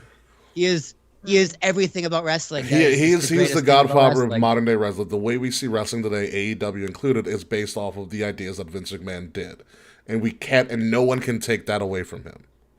But this is an issue. But in that case, yeah, dude, he 1,000% deserves to lose his job. He 1,000% deserves to get fired. He should not be in charge of his company anymore. Yeah.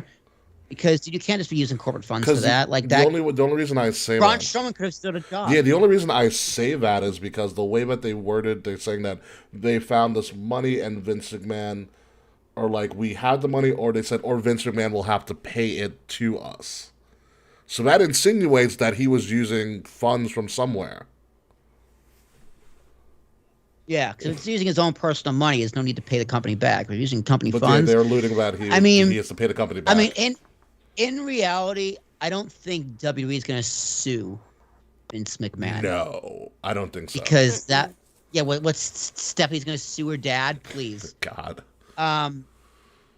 However, if this happened in the past 3 years, 2 years, with all those releases, some people could probably try and make a case for a wrongful termination, especially because of the budget cuts. The quote-unquote Yeah. budget cuts, yeah. Yeah, the quote-unquote budget cuts. It's like, oh, so you just fired me so you could pay off this fucking whore? Right? Like, Seriously, yeah. but like that's going to be very, very, very hard to prove in court. But I could see someone trying to sue Yeah. or something like that. I think the more people that come back, the more it looks bad on Vince.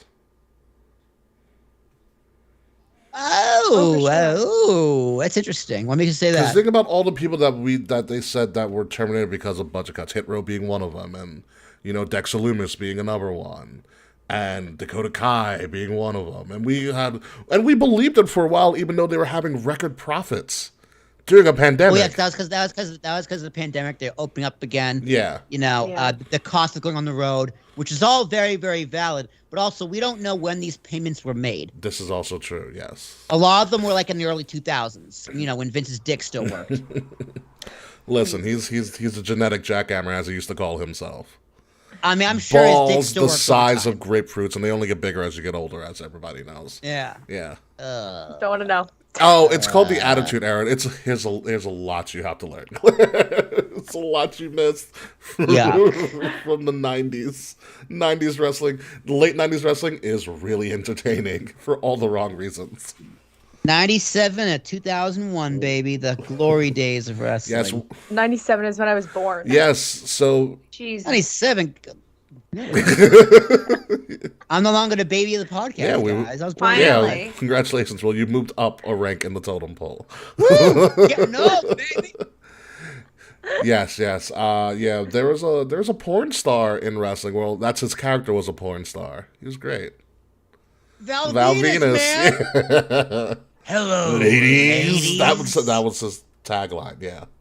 It's also I the love Black that. Panthers were there too. They weren't the Black Panthers. It was the Nation of Domination. Ah, they're the Black Panthers. No, they were not the Black Panthers. The Black Panthers got. Dude, Farouk practically looked like Fred Hampton. No, he did not. They're totally different skin tones. And the Black Panthers got more done socially than the Nation of Domination did in a Yeah, storyline. you're right. Now Fred Hampton was done. Yeah, You're tons darker. Did you not see Judas and the Black Messiah? Great movie, but I did. Phenomenal yeah, movie. Like just, Same haircut though. I agree with you on that. different philosophies on life. Though. Yeah, I agree. Farouk wanted a title belt. Fred Hampton wanted equality.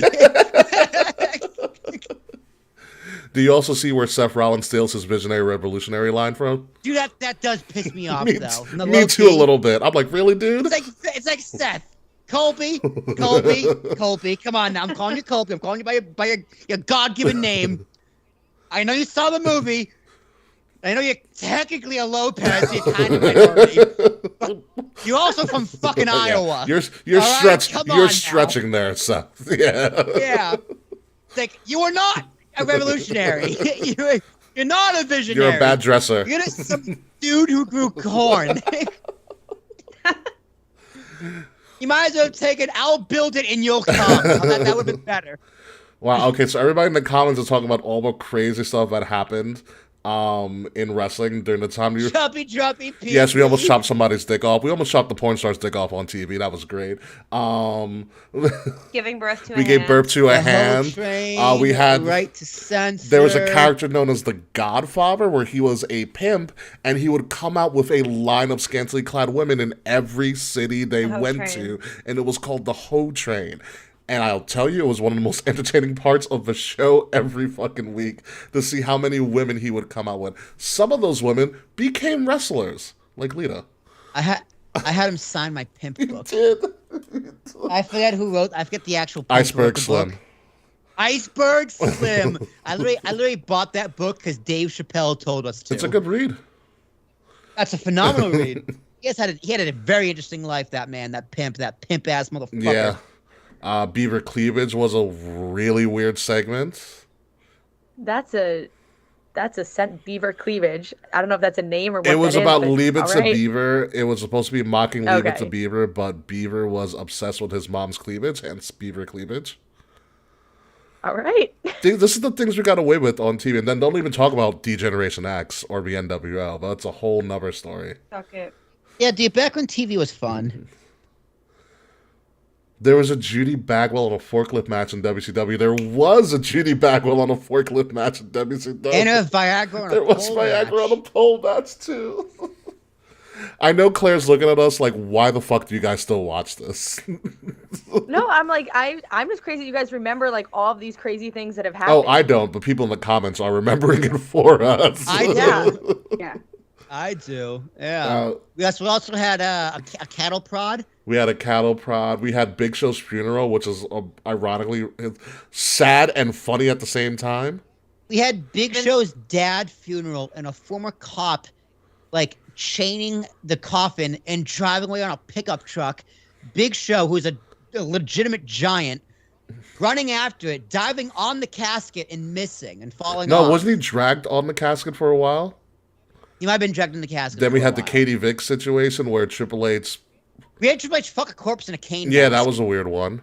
That was a weird one. Vince McMahon died via his limo blowing And up. then came back to life the next week. Yeah, because Chris Benoit, yeah. Yeah. What like if you guys could just imagine the craziest match, like what would you come up Oh, with? Hell in a Cell to pick? 98, Undertaker McFoley. Easy. You had that ready to Easy. go? Easy. that is the craziest match. Easy. Do you want to see somebody willingly be thrown 20 feet to their death? Almost to their death Twice? It's Yeah. insane. That's it. He's dead. The best call Jerry Lawler ever Yeah. had, other than puppies. That's Yeah, it. the He's dead. commenter said that's it. He's dead on pay-per-view TV. On pay-per-view. Oh no. Yeah. That's like, if you want to know why we like wrestling or why we think it's the craziest thing in the world, it's that we'll show people that match. That's it. Hell in a Cell 98 in Pittsburgh, Pennsylvania, from the Igloo, I believe. If you had to come up with your own fun, crazy, out of this box match, what would you pitch? What would They've you done it already, know? I think. Oh, I had this answer not too long ago. It was like a Michael Cole versus Ricardo Rodriguez, like the claim to Pat McAfee or something like that. I forget what my stipulation was. Okay, that's a legitimate They've question. done a lot of. That's a good question. I don't know. What would my stipulation be? Like, what haven't they done? Yeah, it's hard. They did an Inferno match. They lit the ring ropes on fire. Yeah. And the way to win was you have to light your opponent on fire. Yeah, you didn't have to pin, you didn't have to submit. You had to light your opponent on fire. That's how you win. That's insane. Yeah. They had a take your eye out match where the winner had to take the opponent's Yeah, eye an out. eye for an eye match. Have they done anything with like fishing poles No, and like hooks? no. We did have thumbtacks. Thumbtacks are a popular item. Oh, that's They had shark cages. Remember the Kettle from Hell match was a total disaster? They fought in the boiler room. The Boiler Room Brawl. Could you imagine doing Legos? Like the whole is just all Legos, the whole floor. and you're Honestly, I don't barefoot. know. You have to wrestle. I on don't that. know why no They've one's... done Legos. Who did Legos? Lego matches are. No, I like Lego instead of thumbtacks, WWE would use Legos for the past few years. Okay. I think that's so funny. We had what are other fucking wild matches? The coffin match. Oh, the buried alive. Buried alive match. match. You have to bury your opponent alive. Or put somebody in That a would scare me. That one would actually. That one I'd be like I or a can't do casket match where you have to lock them in a casket, and that's how they. Oh, that. Fretz, I feel like that's I could be good locked one. in a casket and I couldn't be buried alive. Although, Fretz, a flaming cage wouldn't work because the audience literally couldn't see And anything. you'd probably kill some people in the front row with all the flames. Flaming cage. The cage melts. Any sort of death match from CZW is always pretty wild. Oh, I got it. My stipulation would be, it would just be a battle royal with all the insane clown posses, and just because. That's my match. What would my match? That's a great question. What would my extreme match be? Oh, just because they've probably never done it before, and it would just be really ridiculous. I'm also thinking of Saw 10 coming out, where like you have to leave with the limb of your opponent. Saw 10. You're not gonna lie. That actually sounds like something that would happen. That sounds like it would. The writers are taking notes right Well, now. ironically enough, there was a wrestler who had a prosthetic leg. Who's the wrestler? Will. Oh, Zach Gowen. Yeah, Zach Gowen, and he wrestled in WWE, and they used to take his leg from him all the time and beat him with it. Mad Dog was Sean too. He had a fake Did leg. he? Yeah, and they had towards the end of his life, and during a Shawn Michaels match, I think it was Sid Vicious. Oh, It's like, Sid. oh wow! Breaking news from AEW: the Ass Boys turned on their dad and joined Stokely's faction. Boo! Listen, I'm a big fan of Stokely halfway, even when he was Malcolm Bivens. I love that man. I like don't give a fuck about the ass boys at all. No one does. They had a I find them dumpster match. entertaining. I think they're entertaining. James Ellsworth also happened. What? No, like just in wrestling in general. Okay, Ooh. James Ellsworth happened. Calm You can't say it that. down. Listen, you don't have a picture with him like Will does. Hell yeah, I do. You Love have that. to I take a love picture that with picture. No, Ellsworth? Will I got took a his- picture I got with his Ellsworth. I got his PayPal if you want it. No, I don't. Want to send him some cash? Or you should request a match. You should just request James Ellsworth $20. This is for winning Money in the Bank, you asshole. Yeah. Oh, they punted a fake baby on TV too. That was also a thing. They did do that. It wasn't his fault. Yeah. They punted a fake baby. There was a lot of weird stuff, particularly in WWE. They had sex. I had a live sex scene on Oh, yes, television. Edge's live sex celebration. I saw that on Twitter, like recently. It was like resurfaced on Yeah, Twitter. Lita- and circulated. Yeah, Lita baby. popped the nipple. Oh, it's because Edge is returning to Toronto to do a match for the first time in 10 years. Yeah. So, yeah, there's a lot of weird stuff. But my siblings would probably be taking a limb. Okay, we don't know what's your most extreme match stipulation that you would do. I don't know. Honestly, Um, Yeah, drown your I- opponent in a pool of milk. I would like there to be lightsaber on a pole match in Hell in a Cell. All right. They had a hog pen match. Did the hog pen? We've had bull rope, Punjabi prison Punjabi match. prison match, Strap match. strap match, four corner, Dog collar. dog collar, matches. four corners match. They're all essentially the same exact thing that we just said in different iterations. Lions Den match they haven't done in a while because that's when UFC was barbaric. Tables, ladders, and chairs. Has- DMD ever taken a tooth? No, but that would make her character much more interesting because Britt Baker's really boring to me. I'm not gonna lie. Oh, Yeah, but I think she's really overrated and overhyped. But could Oh my like, God, has she you ever are a taken wrestling tooth? fan. You're good. You're learning. Yeah, I really don't. I don't know why. Even She's when meh. first episode, we're watching it, and I was like, I don't know, something about her just seems like overplayed. I'm not into it. You have a good wrestling mind then already. Thank you. Yeah, Britt Baker started taking people's teeth. I'd be like, oh yeah, that's a bad bitch right there. But yeah, that Dude, a pulled tooth match. You only win if you knock out your opponent's yeah, teeth. I like it. Tooth versus tooth Yeah. match. That could be her signature match. I like that. All right. So let's get the show on the road. We are done. But first and foremost, before we get to the post show, are you staying for our post show, Claire? I have actual career work to do tonight, Fair. so I don't think I will be able Fair. to stay for the post show. Fair enough, but we do want to get you some time to talk about, to obviously promote your stuff and your brand and everything, and also to thank you for being on the show. I think I speak for everybody when I say you're awesome, and we have to bring you back on the show a lot more often, especially because we have to educate you on everything you missed since you were born. And before Before that, so it's gonna be a lot. We're gonna have to dedicate episodes to teaching you about different parts of wrestling history. Listen, I would love that. I love to learn about it. I think it's so much fun, and obviously, yeah, I don't have all the knowledge, but I'm willing to pick it up as I I think go. that's something we can do is make every 4 or so episodes, or 4 or 5, or every 10 episodes, whatever we decide to do. We'll just dedicate an episode to teaching you about something that happened in wrestling. Hey, and I'm sure you have some listeners that aren't as well versed as you guys too. So it'll be an educational, maybe little Claire's Corner, and it's just teaching me what's going on. Oh, that's what we'll call it, Claire's Corner, and we'll just make it a running series. I love Or if it. all else fails, I also have this comic book, which is really good. It's a comic book called Comic Book History of Professional Wrestling, but it's actually fucking accurate about everything that went I love on. it. And it covers everything.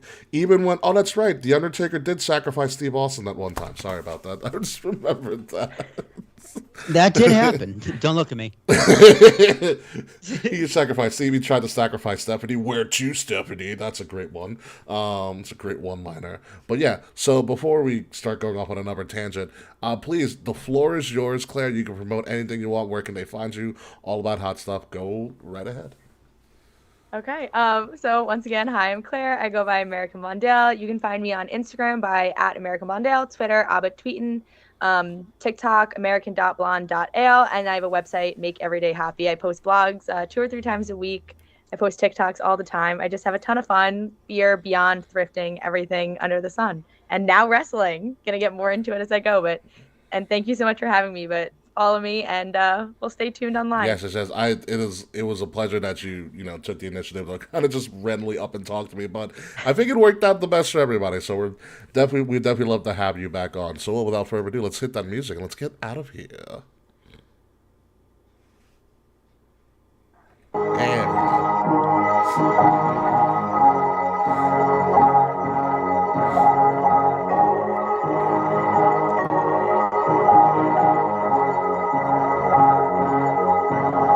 Ladies and gentlemen, you have been listening to Kings of the Rings podcast, episode number 304, and American Blonde, because we had an American Blonde named Claire who loves beer and pro wrestling and became our new wrestling podcast child, because we're going to teach Claire the history. Yankees probably did something well, I'm sorry. But we're going to teach Claire. We're going to teach Claire the history of pro wrestling, called Claire's Corner. Look for that in the next, 10 or so episodes. But before we get to any of that, we obviously have next week coming up and all that fun stuff. But before we get to all of that, obviously, I am King Ricky Rose. You can find me at Ambassador Biggs across all social media outlets, BIGZ, Ambassador Biggs. Find King to the Rings podcast at KOTR _podcast on Facebook, on Twitter, on Instagram. Like, share, subscribe. Leave us 5-star reviews wherever you watch us or listen to us. That really helps us get more followers, and it really helps the algorithm out. If you're listening to us, obviously subscribe by listening on your favorite podcast site by subscribing to Wrestle Addict Radio, the cure for the common wrestling podcast, and follow Wrestle Addict Radio's social media at addict_wrestle on Twitter and Wrestle Addict Radio on Facebook and Instagram and TikTok as well. Once again, Claire, thank you for being on the show. It's been a great time. We can't wait to have you on. But before we end the show, and Tony time is coming on. Thank you, Frets. Well, what do you got for me? Bro, I got somebody a fucking bee the other day. I don't know if it was a bee or what the fuck it was. It was on my ankle. It was on the bone of my ankle. I'm sorry. Yeah, and it fucking itches. It's annoying. Although my friend put CBD cream on it, and it felt better immediately. So that shit is magic. But all my shit can be found. Will Tarashuk, Talk with Tarashuk. It's Jason Thomas. ARASHUK. I have my cousin on this week. We had a lot of fun talking there. Next week, I have a musician on talking about her new single. She's covering a song from Def Leppard. Check out for that, coming out this Friday. And the following week is Dr. Phil Riccobono, former MLB scout, the first guest on the Talk My Township podcast. Nice. So that's going to be very, very fun. Ricky, Christian comes back next week, 25th. So the following week, we can schedule to get you on Labor there Day weekend? well. So Probably that'll be Labor fun. Day, which is that Monday, which will be After Labor Day, because I'm gone. Actually, it'll be the week out to the week of the 12th. Okay. 12th. We'll do it that week. Works for me. So we'll figure it out. K. Murphy. Hello. I need to figure out what to eat for dinner, so that will be the topic of conversation on the post Of course show. it is. It is my birthday in a few days. Happy birthday. So you can wish me happy birthday across all social media at the K Murphy, TheKae Murphy. Yes. Let's get to that post. Yes, we will get to that post. So when we come back, folks, next week, we will obviously be talking about all the random things going on in wrestling, wherever Dexter Lumis is going to attack again, wherever CM Punk is going to stay healthy to face Jon Moxley in a couple weeks, and how Clash of the Cats and all those other builds are doing. And then we're also going to see if K. Murphy has any more daddies to add to the Daddy Madness or March Dadness or whatever the fuck we're going to call it when that time comes. So until then, folks, goodbye, good night. Thank you, Claire, for being on the show. Cheers to you, Claire. And last but certainly not least, fuck you, Slack. Yeah. Asshole. Fuck you. Yeah. See you later, folks. See you on the post show starting very soon. Oh, the song ended. How convenient. Yeah, right? Usually I fade it out. That's fine. Yeah, so we are on our post show now. So, Claire, I know you said you have work stuff to do, so we don't want to keep you at all. But again, thank you for being a part of our show. I had so much fun. Yes, and you have my number and stuff, so we'll definitely Yes. we'll definitely link up again, and I'll probably throw you some wrestling stuff for here and there. Be like, you need to learn about this. Learn about this. Listen, I told you. I was like, listen, I'm excited about it, and I really like watching it, but I'm underqualified. But I'll still come on the show. Listen, like, you were I'm more gonna than have fun. qualified today. You did an excellent job. Thank you. And everybody in the Thank you, chat guys. agrees, so. Yeah, you have a really interesting perspective on wrestling. Yeah, honestly, we've been doing this. Will and I in particular, and Kay as well. But this show has been alive for about 5 to 6 years, and we've had 7. Yeah, and we have had other professional podcasters. We've had wrestlers on the show, as well, and no one has ever given that perspective about the shows but you have. Oh, all right. Well, I'll take it. So Once again, yeah, I've only been watching wrestling like a year-ish, so it's all new to me still. So I think of it, I guess, in like a different, and I also work in influence. I work in like personality-based industry, so like that's what I look at more. Gotcha. Now it all makes sense, and if you listen to some of the other shows on our network, there's a couple guys who do retro podcasts where they talk about past events. that happened, so you can definitely look to them to learn about some other random stuff that happened. But we don't want to keep you on for any longer, so thank you again, and we will see you soon. Thank you. All right, bye. Have Thanks, a guys. good night. Bye, Bye. Claire. There it is. All right, so okay, what are we getting? What are you getting for? I don't know, but I'm fucking Oh starving. fuck. Like everything like good is closing, so I'm probably gonna have to do like Popeyes. That means everything good didn't even close. Everything closing at 9:30. Oh yeah. By the way, I wasn't Like, bullshitting about not this fast comic food. book, the history of pro wrestling. It's really good. It goes all the way back to like Toots Mons and everything.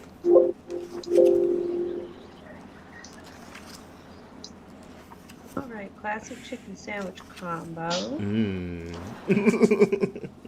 What side do I want? From Popeyes? Yeah, I'm stuck. That dirty. Do they have dirty rice? They have the Cajun rice. Yeah. I don't know if you like. I actually never had it. Is it good? It's great. Yeah. All right, I'll try it. I'm gonna get an orange soda. All right. Oh Jesus. What the hell are you doing, Mo? Hang on. I had to switch over. I'm gonna name myself here. I had to switch over. Was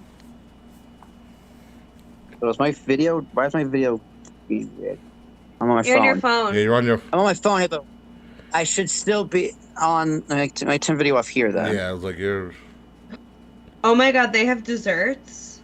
Since when does They have Popeyes do chocolate dessert? beignets. Really? They have these chocolate beignets. I'm on ordering through Grubhub because I have a Grubhub gift card. And they have apple pie and banana cream cake. I'm gonna get a 3-piece beignet. And I'm gonna be very upset if I can't eat these. So my audition did the static thing again. I have no idea what the fuck that's about. So I gotta transfer the audio files from my mixer because I recorded a backup. Yeah. You also have the backup of Twitch as well. And Yeah, but I recorded as well too. Yeah, but I got it all here. It's just the file records in WAV files, and Oh, you gotta it's convert it to MP3. It's about 11 gigabytes, so it's gonna take a while to transfer over. Jesus Christmas. So when it transfers over, I can't. My mixer gets disconnected, so I can't hear you guys. So I'm on my phone. Oh, that makes sense. Thank you, Mr. Wild. My People, for the order. tweet. All right, my order has been placed. Oh, for fuck's sake! Great. What the hell happens? Cancel. Oh, master. Here. I'm gonna go in the bathroom. Be right back.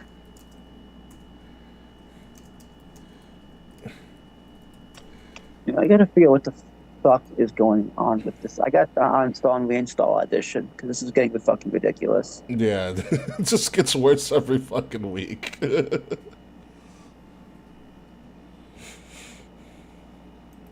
Oh, I know what we can do too as well. I just got a crazy idea.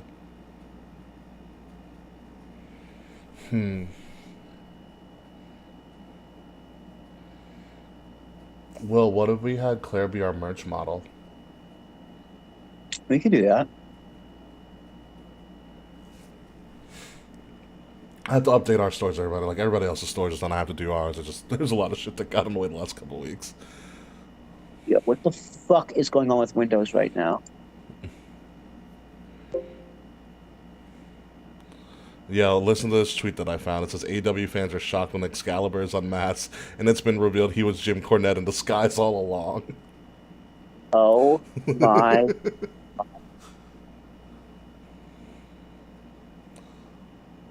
Or somebody took a picture of a mop and said, hey, it's Ed's. I have to show you that. That'll come around again.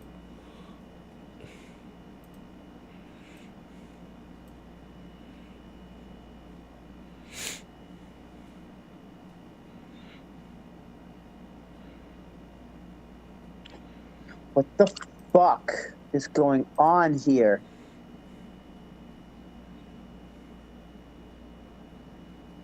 Yo, Popeyes has strawberry cheesecake, Taquan? What?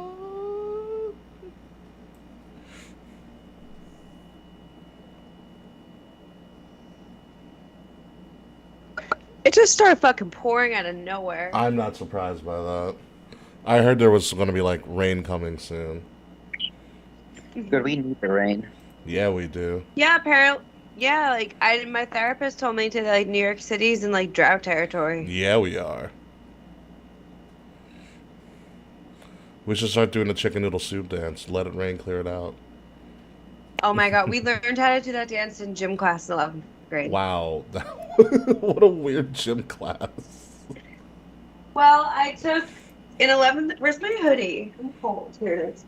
In 11th and 12th grade, Mm-hmm. instead of just doing like basic bitch gym, you got to pick like gym electives. Okay. So like I did yoga, I've done Project Adventure, I did the weight room, and then one semester I did dance. And I did dance the year Soulja Boy and the Chicken Noodle Soup came out. Of course you did, Kay.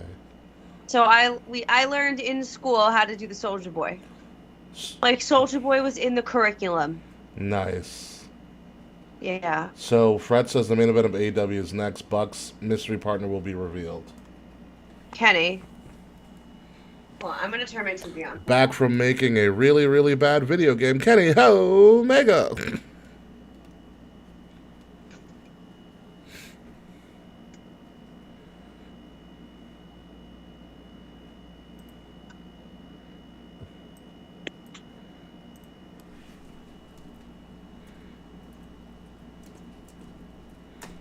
Ugh, it's raining. Good. I've been away. I'm so excited, but now I feel bad that I literally just ordered food. I can't. Well, it is what it is. I feel bad.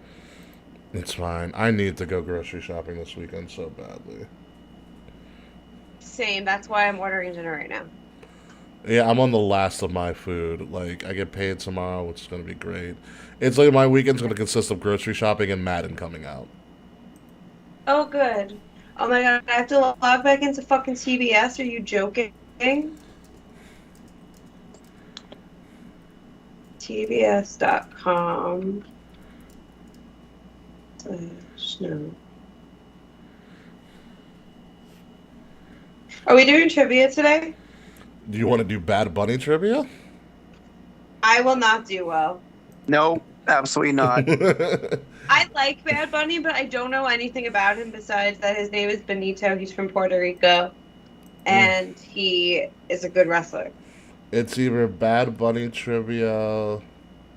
You did Friends last week, right? I did. I did really good at Friends. It's either Bad Bunny or Beyonce if you want to do Friends again, or we just like challenge Will about Friends trivia. I never watched Friends. Ah, it's fine. Neither did I. Whereas I did a lot. We haven't done Beyonce trivia, I believe. I could do Beyonce trivia. I might not be great, but I might be okay. I can pull up that Beyonce trivia.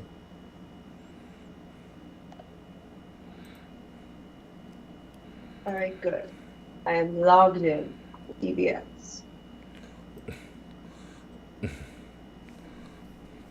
So, okay, Claire said that Claire apologizes for misgendering you on the pre-show.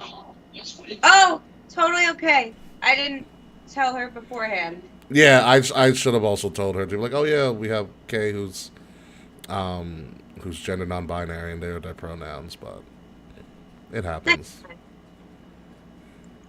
Okay.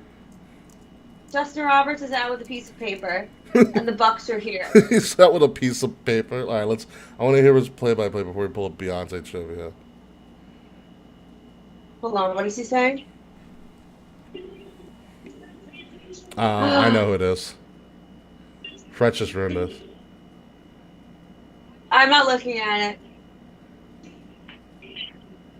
I guess he thinks. I don't know. Unless he's ahead of us.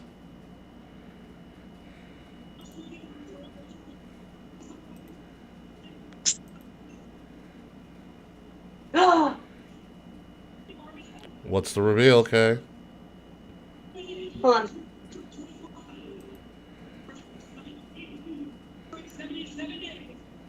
Oh, I get it. 77. Kenny! Let's say Kenny Omega. Oh! Mega! I was right. Yeah, woo. I guess What? the video game's done, or as good as it's gonna get, probably. Well, they literally just went through every accolade Kenny Omega has ever had in his like whole life. Yeah, good for him. Glad Kenny's back. Ooh, look at this drip, Kenneth. Ooh, he's got like a long leather jacket. Is he not doing Terminator for the umpteenth time? You know, got this long leather jacket on. We got the pyro.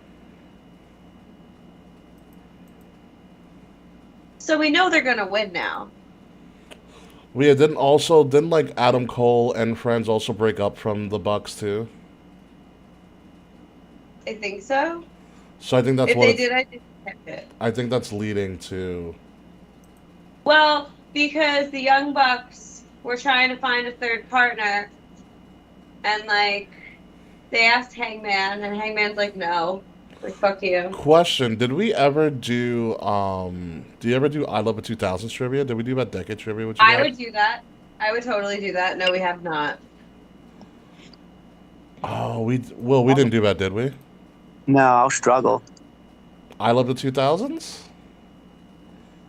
You might actually you might know some of these. Maybe. I was a child. You will definitely know some of these. I'm ready. Well, are you ready? Or are you still loading stuff up and whatnot? Dude, I have no idea what the fuck's going on with any of this, so I have no idea. Are we Yeah. okay? It's having upload issues. Oh no. Oh, is this from a trios tournament? Yeah, that's what I was trying to say. Oh God, the That's why Bucks they're are winning. the Bucks and Kenny are gonna be the first trios champions. My lord. Welcome to the party. That's what I was saying. This is why I think they're going to win now.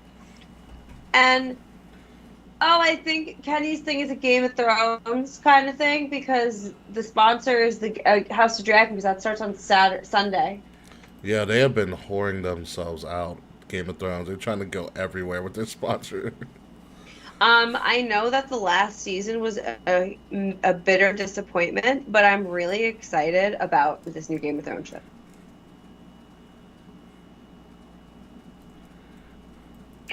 What the fuck, man?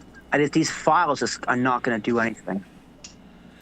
I mean, do you need me? I can work on it. I did the show last week too, so it's no big deal. Yeah, I just fuck this, dude. I don't even give a shit.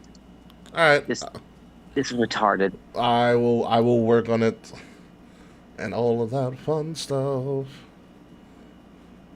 Just my whole task manager is crashing.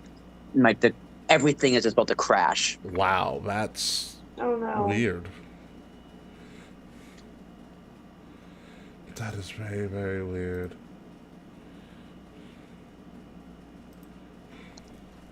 This is-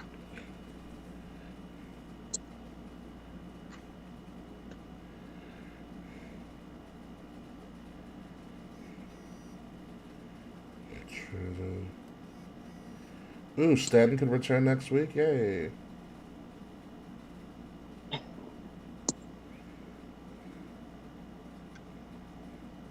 Wait, that's not illegal though. Hold on, really? What? So remember when we were talking about Vince on the show and they said they fined $5 million more? Yeah. But it was Vince paying $5 million to Donald Trump's charity. Wait, what? Wall Street exclusive. WWE board finds Vince McMahon paid $5 million to Donald Trump's charity. CEO's contribution to the Trump Foundation coincided with real estate developers' appearances at WrestleMania event and on WWE Raw. But I feel like there's nothing inherently illegal about that.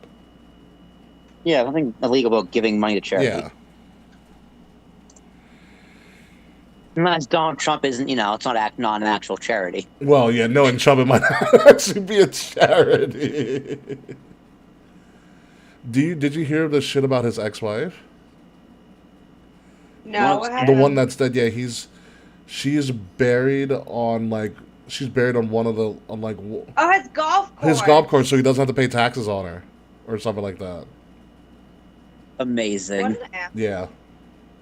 Amazing.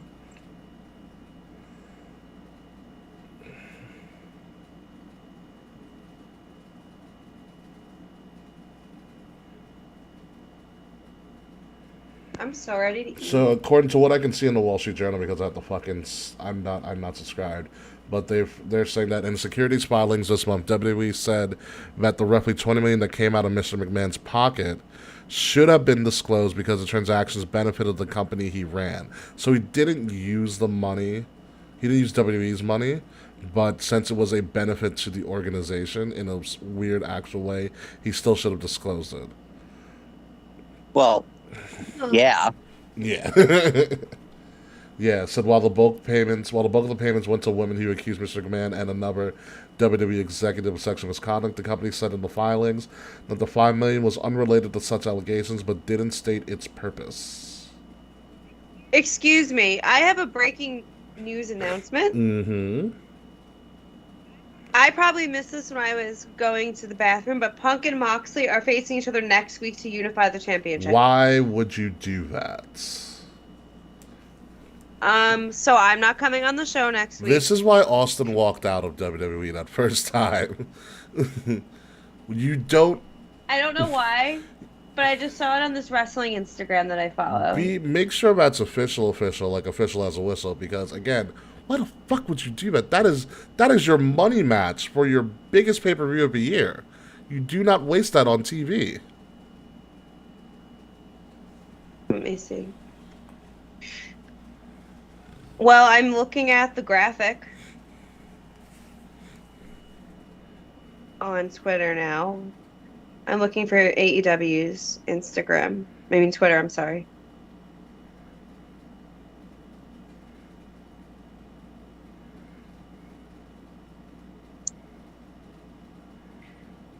Oh, I'm sorry. Tonight is not the tournament, it's the quarterfinals. Oh, okay. But they're still going to win the whole thing.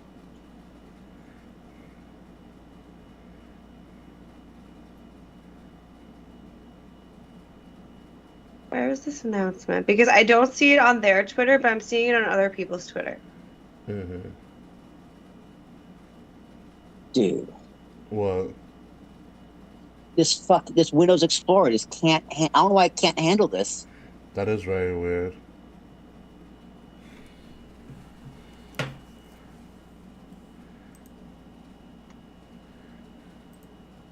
But you know your fucking task manager is crashing. Task manager's like, we don't know what to do, dude. We're gone.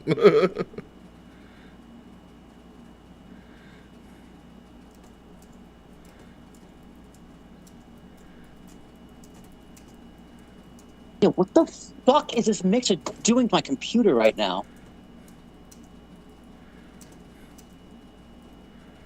Is it time for another new mixer? Is that time of the year now? No, definitely not.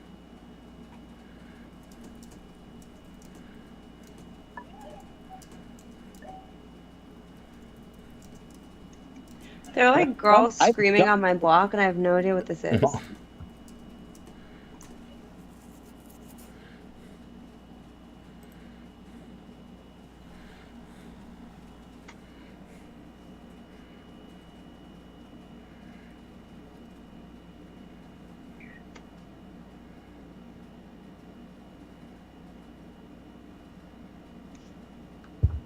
I gotta see if I can record an MP3 and not a WAV file, because WAV file, it's... Weren't you always So recording big. on WAV files? No, MP3s? Yeah. on Audition I record an MP3s, but the mixer probably must record a WAV backup. Gotcha. Let me see if I just do one file at a time, and then try and upload a one file, because maybe the files is too big, and computer's just like... It doesn't make sense because, dude, like I have the CPU to handle this with ease. Like it's only using 1% of the CPU and 18% of the memory, and most that's just standard memory. So you should be able to handle it pretty easily. Yeah, like it shouldn't even take 7 minutes to transfer over. It should be almost instantaneous.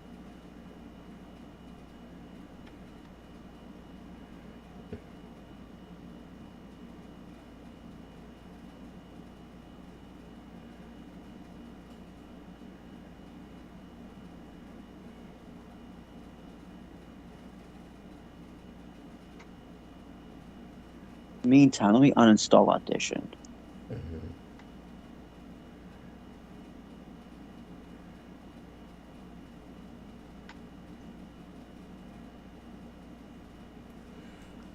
All right.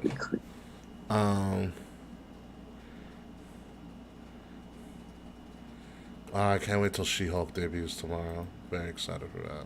Oh, that's tomorrow? That's good. Because I think Dancer with the Stars, because they're supposed to debut tonight, but then they like Dancer with the Stars debuted or some shit like that. Got you.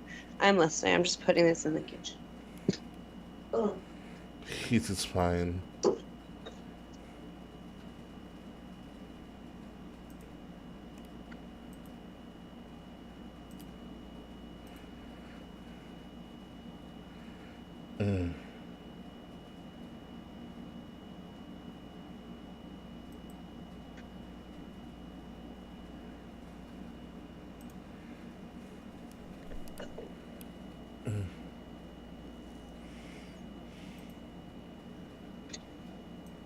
All right, let's do some I Love the 90s trivia.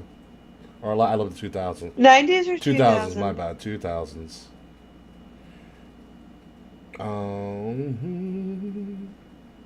Check my mail. I'm surprised we didn't do an I Love the 2000s trivia, but whatever. Are you all ready? Yeah, fuck it, let's All do right. it. Are you ready, Kay? Why am I still wearing these headphones? No. Yeah. Let's do it. All right, you guys can join along with us as always when we do a 2000 trivia. I bet you Taquan Tribe are going to be the best one out of all of us. I'm not going to lie. Question 1, round 1. What popular movie director won his first Oscar for Best Director in 2007? Wait, what? What popular movie director won his first Oscar for Best Director in 2007?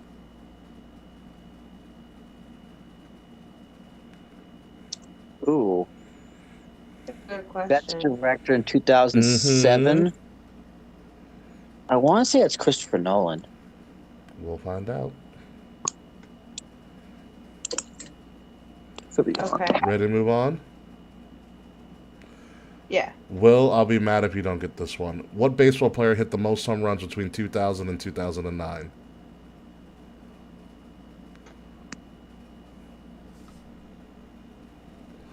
Oh. Might be A-Rod. All right, ready? Yeah. Question 3. What celebrity was the inspiration to Josh on the show Drake and Josh? Wait, what? What did you celebrity say? was the inspiration to the character Josh on the show Drake and Josh?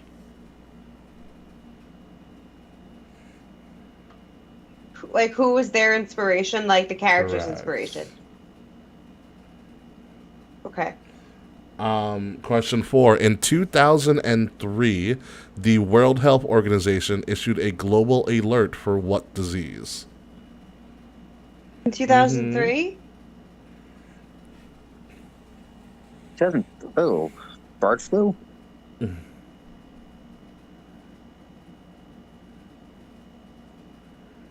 All right, are we ready? Yeah, I think it's this. I don't remember if this is 2002 or Question 2003. number 5. What ensemble comedy drama mystery show premiered on ABC on October 3rd, 2004? No. Smallville. I don't It's an fucking ABC, know. not the CW, Will. Ensemble So it's a what? comedy. It's a comedy drama psychological? / mystery show. So it's a dramedy with mystery. In October 3rd. 2004 Mhm. on ABC. All Okay. right, that's the end of round 1. All right, the best director in 2007 for the movie The Departed was Martin Scorsese. Or Scorsese. Yeah. Scorsese! That's wild. The Departed's a I got fantastic fucking movie. That was No, it's wild that that's his first Yeah. Oscar for Best Director. The player with the most home runs of a decade was A-Rod, Alex Rodriguez. I wrote Derek Jeter. Derek Jeter was not a home run hitter. I don't know anything It's about okay. The baseball. inspiration for Josh on the show Drake and Josh was Oprah Winfrey. Oprah. Yes. The World Health Organization put a global alert for SARS. Yes. SARS. There's a South Park episode about it. And Sorry. Okay. Interesting. and then October 3rd, 2004 was the debut I wrote Grey's ABC Anatomy. Desperate Housewives. Oh. I forgot We're about still that show. doing shit, I think. Okay. Second round, question 6. In 2008, Barack Obama defeated what two Republican contenders, let's say candidates, to become the 44th president? So to be clear, I'm thinking of the ticket. What was the question? So in 2008, in 2008, In the Barack Obama election? defeated who to become the 44th president? We're looking for it to be the Republican ticket. Mitt Romney, and I believe it was 2008. Tim Kaine. Who is Mitt Romney's running mate?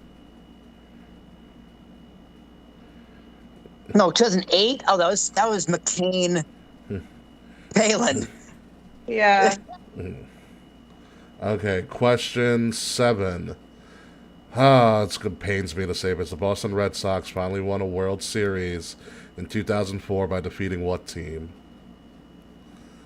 They swept the Cardinals. When I asked this question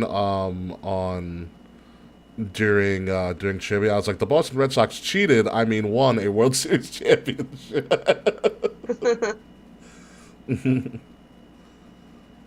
Okay, question 8.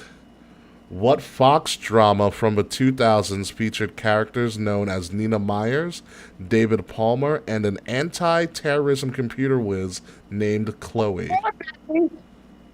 I don't know any of these. Except the Sarah Palin one. This is my round, apparently. This probably is going to be your round 2. Question 9. What was the highest grossing film of the 2000s? Oh, fuck me. Oh, Avatar. No, because Avatar's not number 1 anymore. Of the 2000s, the decade, Kay. Not of all time. Oh. Remember, this is I Love the 2000s trivia. Yeah, then it's Avatar. Question 10K, you're going to redeem yourself. This is the lyric question, so I need you to name the song, and you don't need to name the band. And so the lyrics to the song are this: I've waited 8 long months. She finally set him free. I told him I couldn't lie. He was the only one for me. Are the lyrics to one popular girl anthem from 2007. Misery Business by Paramore, duh. Do you need me to read it again, Will? No, I don't know. Fuck it, I have no idea. Okay. Here are your answers. Barack beat McCain and Palin. Yep. The Red Sox beat the Cardinals. The television show was 24. The highest grossing film of the 2000s was Avatar, and the 8 long month songs is Misery Business by Paramore.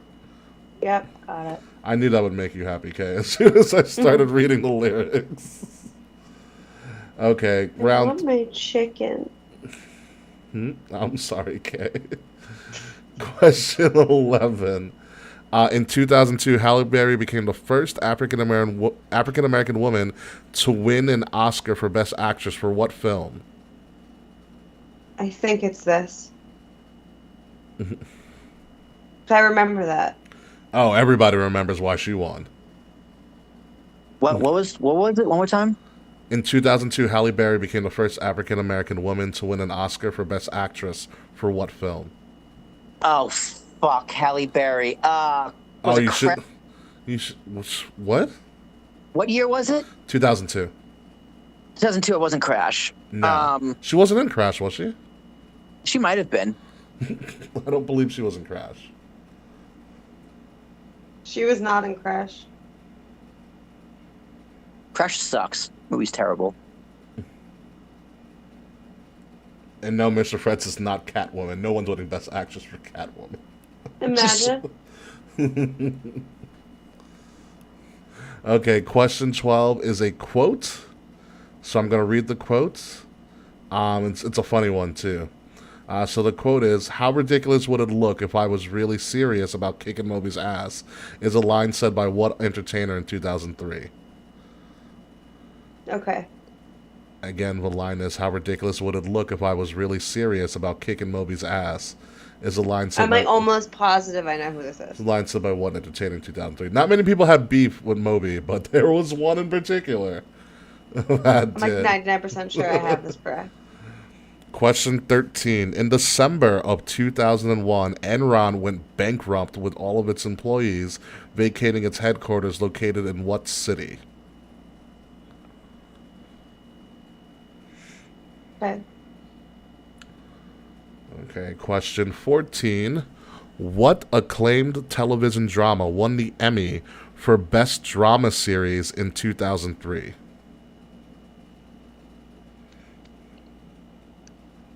Best drama series. Who won the Emmy for Best Drama Series in 2003? Shows were on TV. You're gonna beat yourself up when I tell you what it is. Okay, question 15. What late singer was the recipient of the Song of the Year and Best New Artist for the Grammys in 2007? Best new artist in what? And won Song of the Year in the same year at the Grammys in 2007. Pretty sure I got it. Okay. Oh, good. My food will arrive between 10:03 and 10:13. Nice. Great. We'll be done by then. So you want to hear your answers? Yes. Will Halle Berry won Best Actress for Monsters Ball? Got that. Never seen it. Really? She shows I up- remember the Oscars. That's when she bangs Billy Bob. Oh yeah. Oh, now you remember the scene? How ridiculous would it look if I was really serious about kicking Moby's Is that ass? Eminem? That is Eminem. What a guess. Enron was located in Houston, Texas. Oh, I wrote New York. Nope. Oh, it would have been a bigger deal if it was in New York. The best drama series in 2003 was The West Wing. West Wing? Oh, Yeah. cool, I guess. And the Grammy for Best New Artist and Song of the Year was Amy Winehouse. Amy Winehouse. They tried to make me go to rehab, and I said no. My girl. My girl. Yeah, gone too soon. All right, question 16. In 2009, the film The Hangover. In the film The Hangover, what does Alan name the baby that they found in the apartment? Oh shit. I watched this the other week, so I know it's fresh in my head. What No do they idea. name the baby? Oh god damn it! I don't remember. That's a good Not the question, baby's real name. What do they name the baby?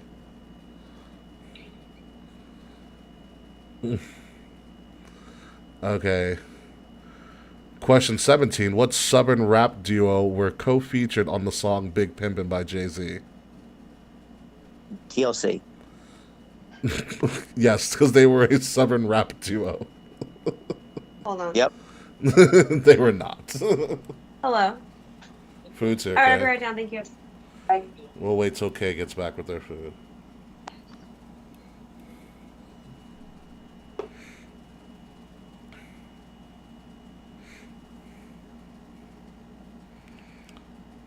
Apparently there's a crazy promo between Mox and Punk from tonight.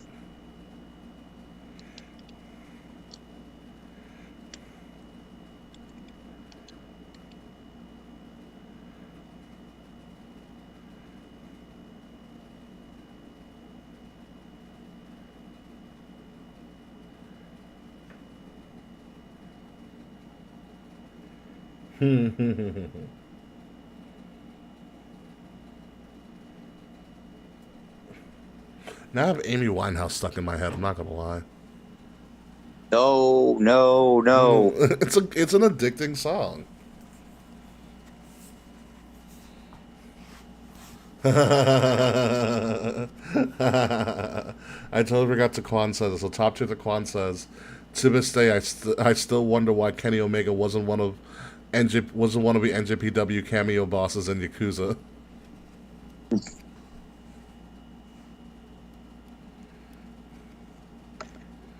Who won AEW? Because I came back and it was over. I don't know. I'm not watching it.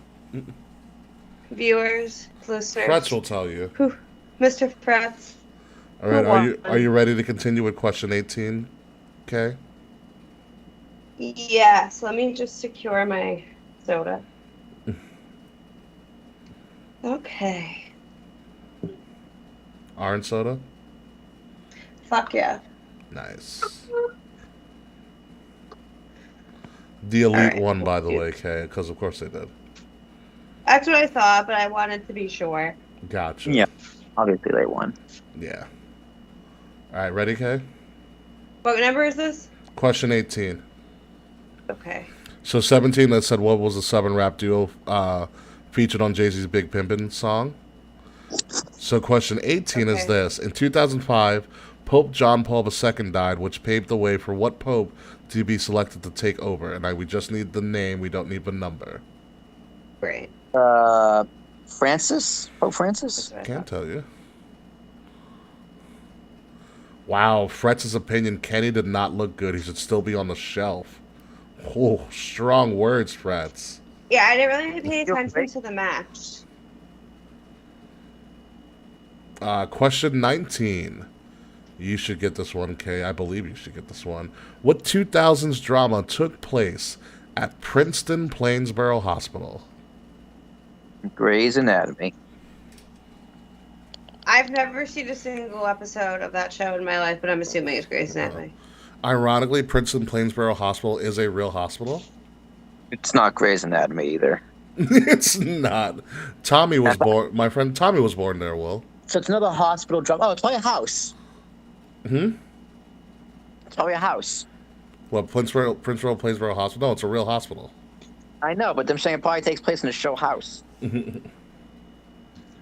right, question 90s. Question 20.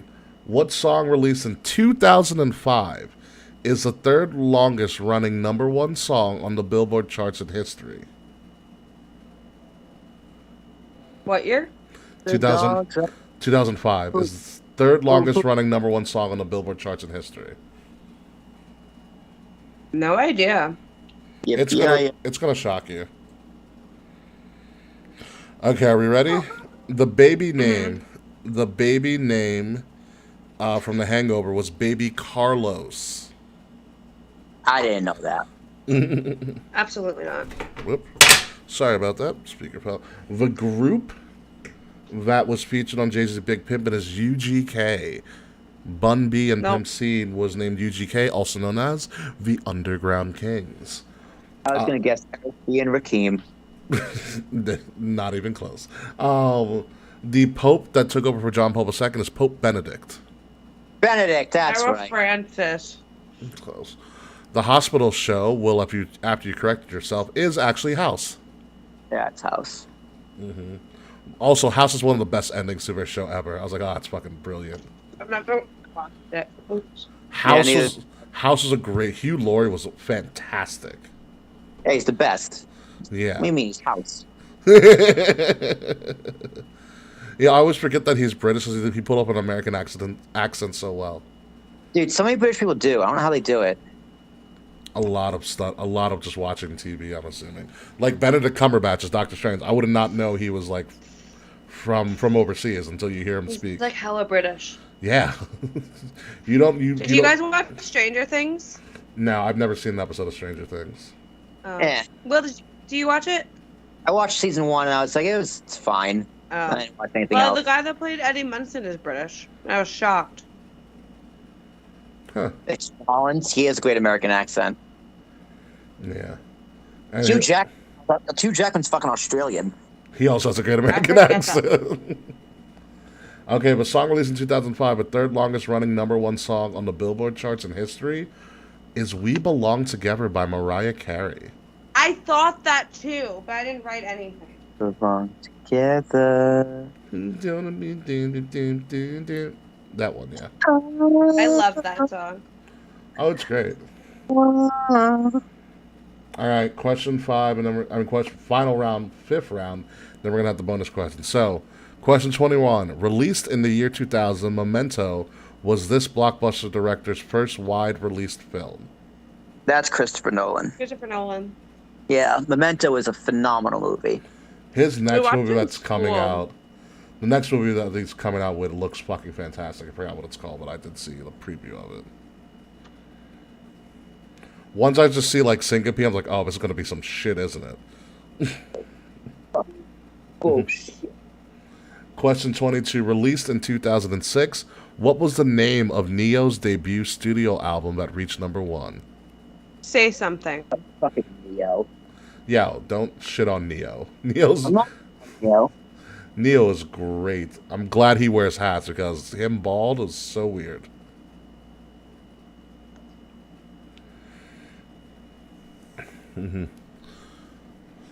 Okay. Question 23 is a long one, and I don't expect either of you guys to get it, but you guys might. The 2006 National Championship, College Football National Championship in 2006, played between Texas and the University of Southern California, also known as USC, is widely considered to be the greatest college football game of all time, and it was played at what legendary venue? And I will attest, this is the greatest college football game I've ever witnessed in my life. Also one of the greatest announced teams ever, too. Okay, question 24. What fashion brand, famous for its use of velour, was purchased by Liz Claiborne in 2003? Juicy. And then question 25. What third edition interactive music game was the highest selling video game of the 2000s? Highest selling video game of the 2000s? Yes. Oh, Skyrim. Has to be Skyrim. Was there a third edition of Skyrim? Oh, Skyrim Rock was Band 3. It's, like I said, what third edition interactive music game was the highest selling video game of the 2000s? like Rock Rock Band. Band. DDR. 3. I remember DDR. We used to have a DDR club in school. Guitar Hero. It has to be Guitar Hero 3 or Rock Band 3. Are you ready for the answers before I give you guys the bonus question and the wager? Uh-huh. All right, so here's the 5th round answers. Memento was directed by Christopher Nolan. Mm-hmm. The album title for Neo was actually called In My Own Words. Oh. The venue where the greatest college football game ever played was the Rose Bowl. The fashion brand that was bought out by Liz Claiborne in 2003 was Juicy Couture. Juicy. And the third edition interactive music game, the highest selling video game of 2000s, is Guitar Hero. So you guys know how the bonus question goes. 1, 2, or 3 points to wager, and then I will ask your question. I'm not playing for points anymore. The points don't matter? No, I have my chicken now. Oh, fair. I'm not playing for points anymore. I have my chicken. All right. Bonus question. What TV show debuting on October 5th of 2000 on the WB was cited by critic Hal Boddicker for having clever dialogue and ingratiating comedy? What were the compliments? Clever dialogue and ingratiating comedy. TV show debuting on October 5th, 2000 on the WB was cited by critic Hal Boddicker for having clever dialogue and ingratiating comedy. Was it Gilmore Girls? Is that your final answer? Well, what's your final answer? I have no idea. Ironically, it is actually Gilmore Girls. Wait, really? Yeah. It is. I love Gilmore Girls. People swear by it. It's great. People swear like a motherfucker by it. It's a great show. So I've heard a lot of girls that come up and do trivia. Like, can you guys do Gilmore Girls trivia? I'm like, really? It would be really popular. I think you should. I'll consider it. We're going to probably do another wrestling trivia to give away tickets to Raw at Barclays. When is that? Gonna be in September. like mid-September. It's going to be out in Long Beach, though, at our other location. The one that you No, went when to. is Raw? Oh, October 10th at Barclays. Maybe. They're dirt cheap right now, the Barclays tickets. Compared to the Garden, obviously. I have so much in October, so I can't take off for it. Wait a minute. That's like the day after I get back from Salem. Yeah, probably not.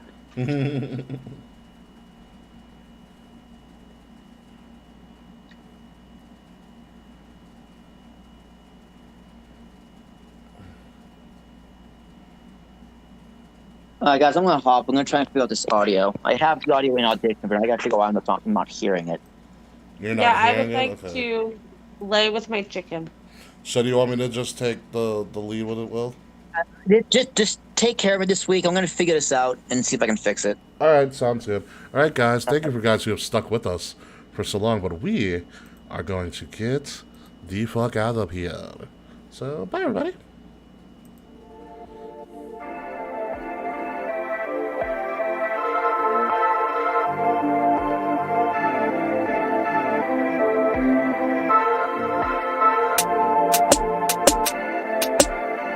Midnight music.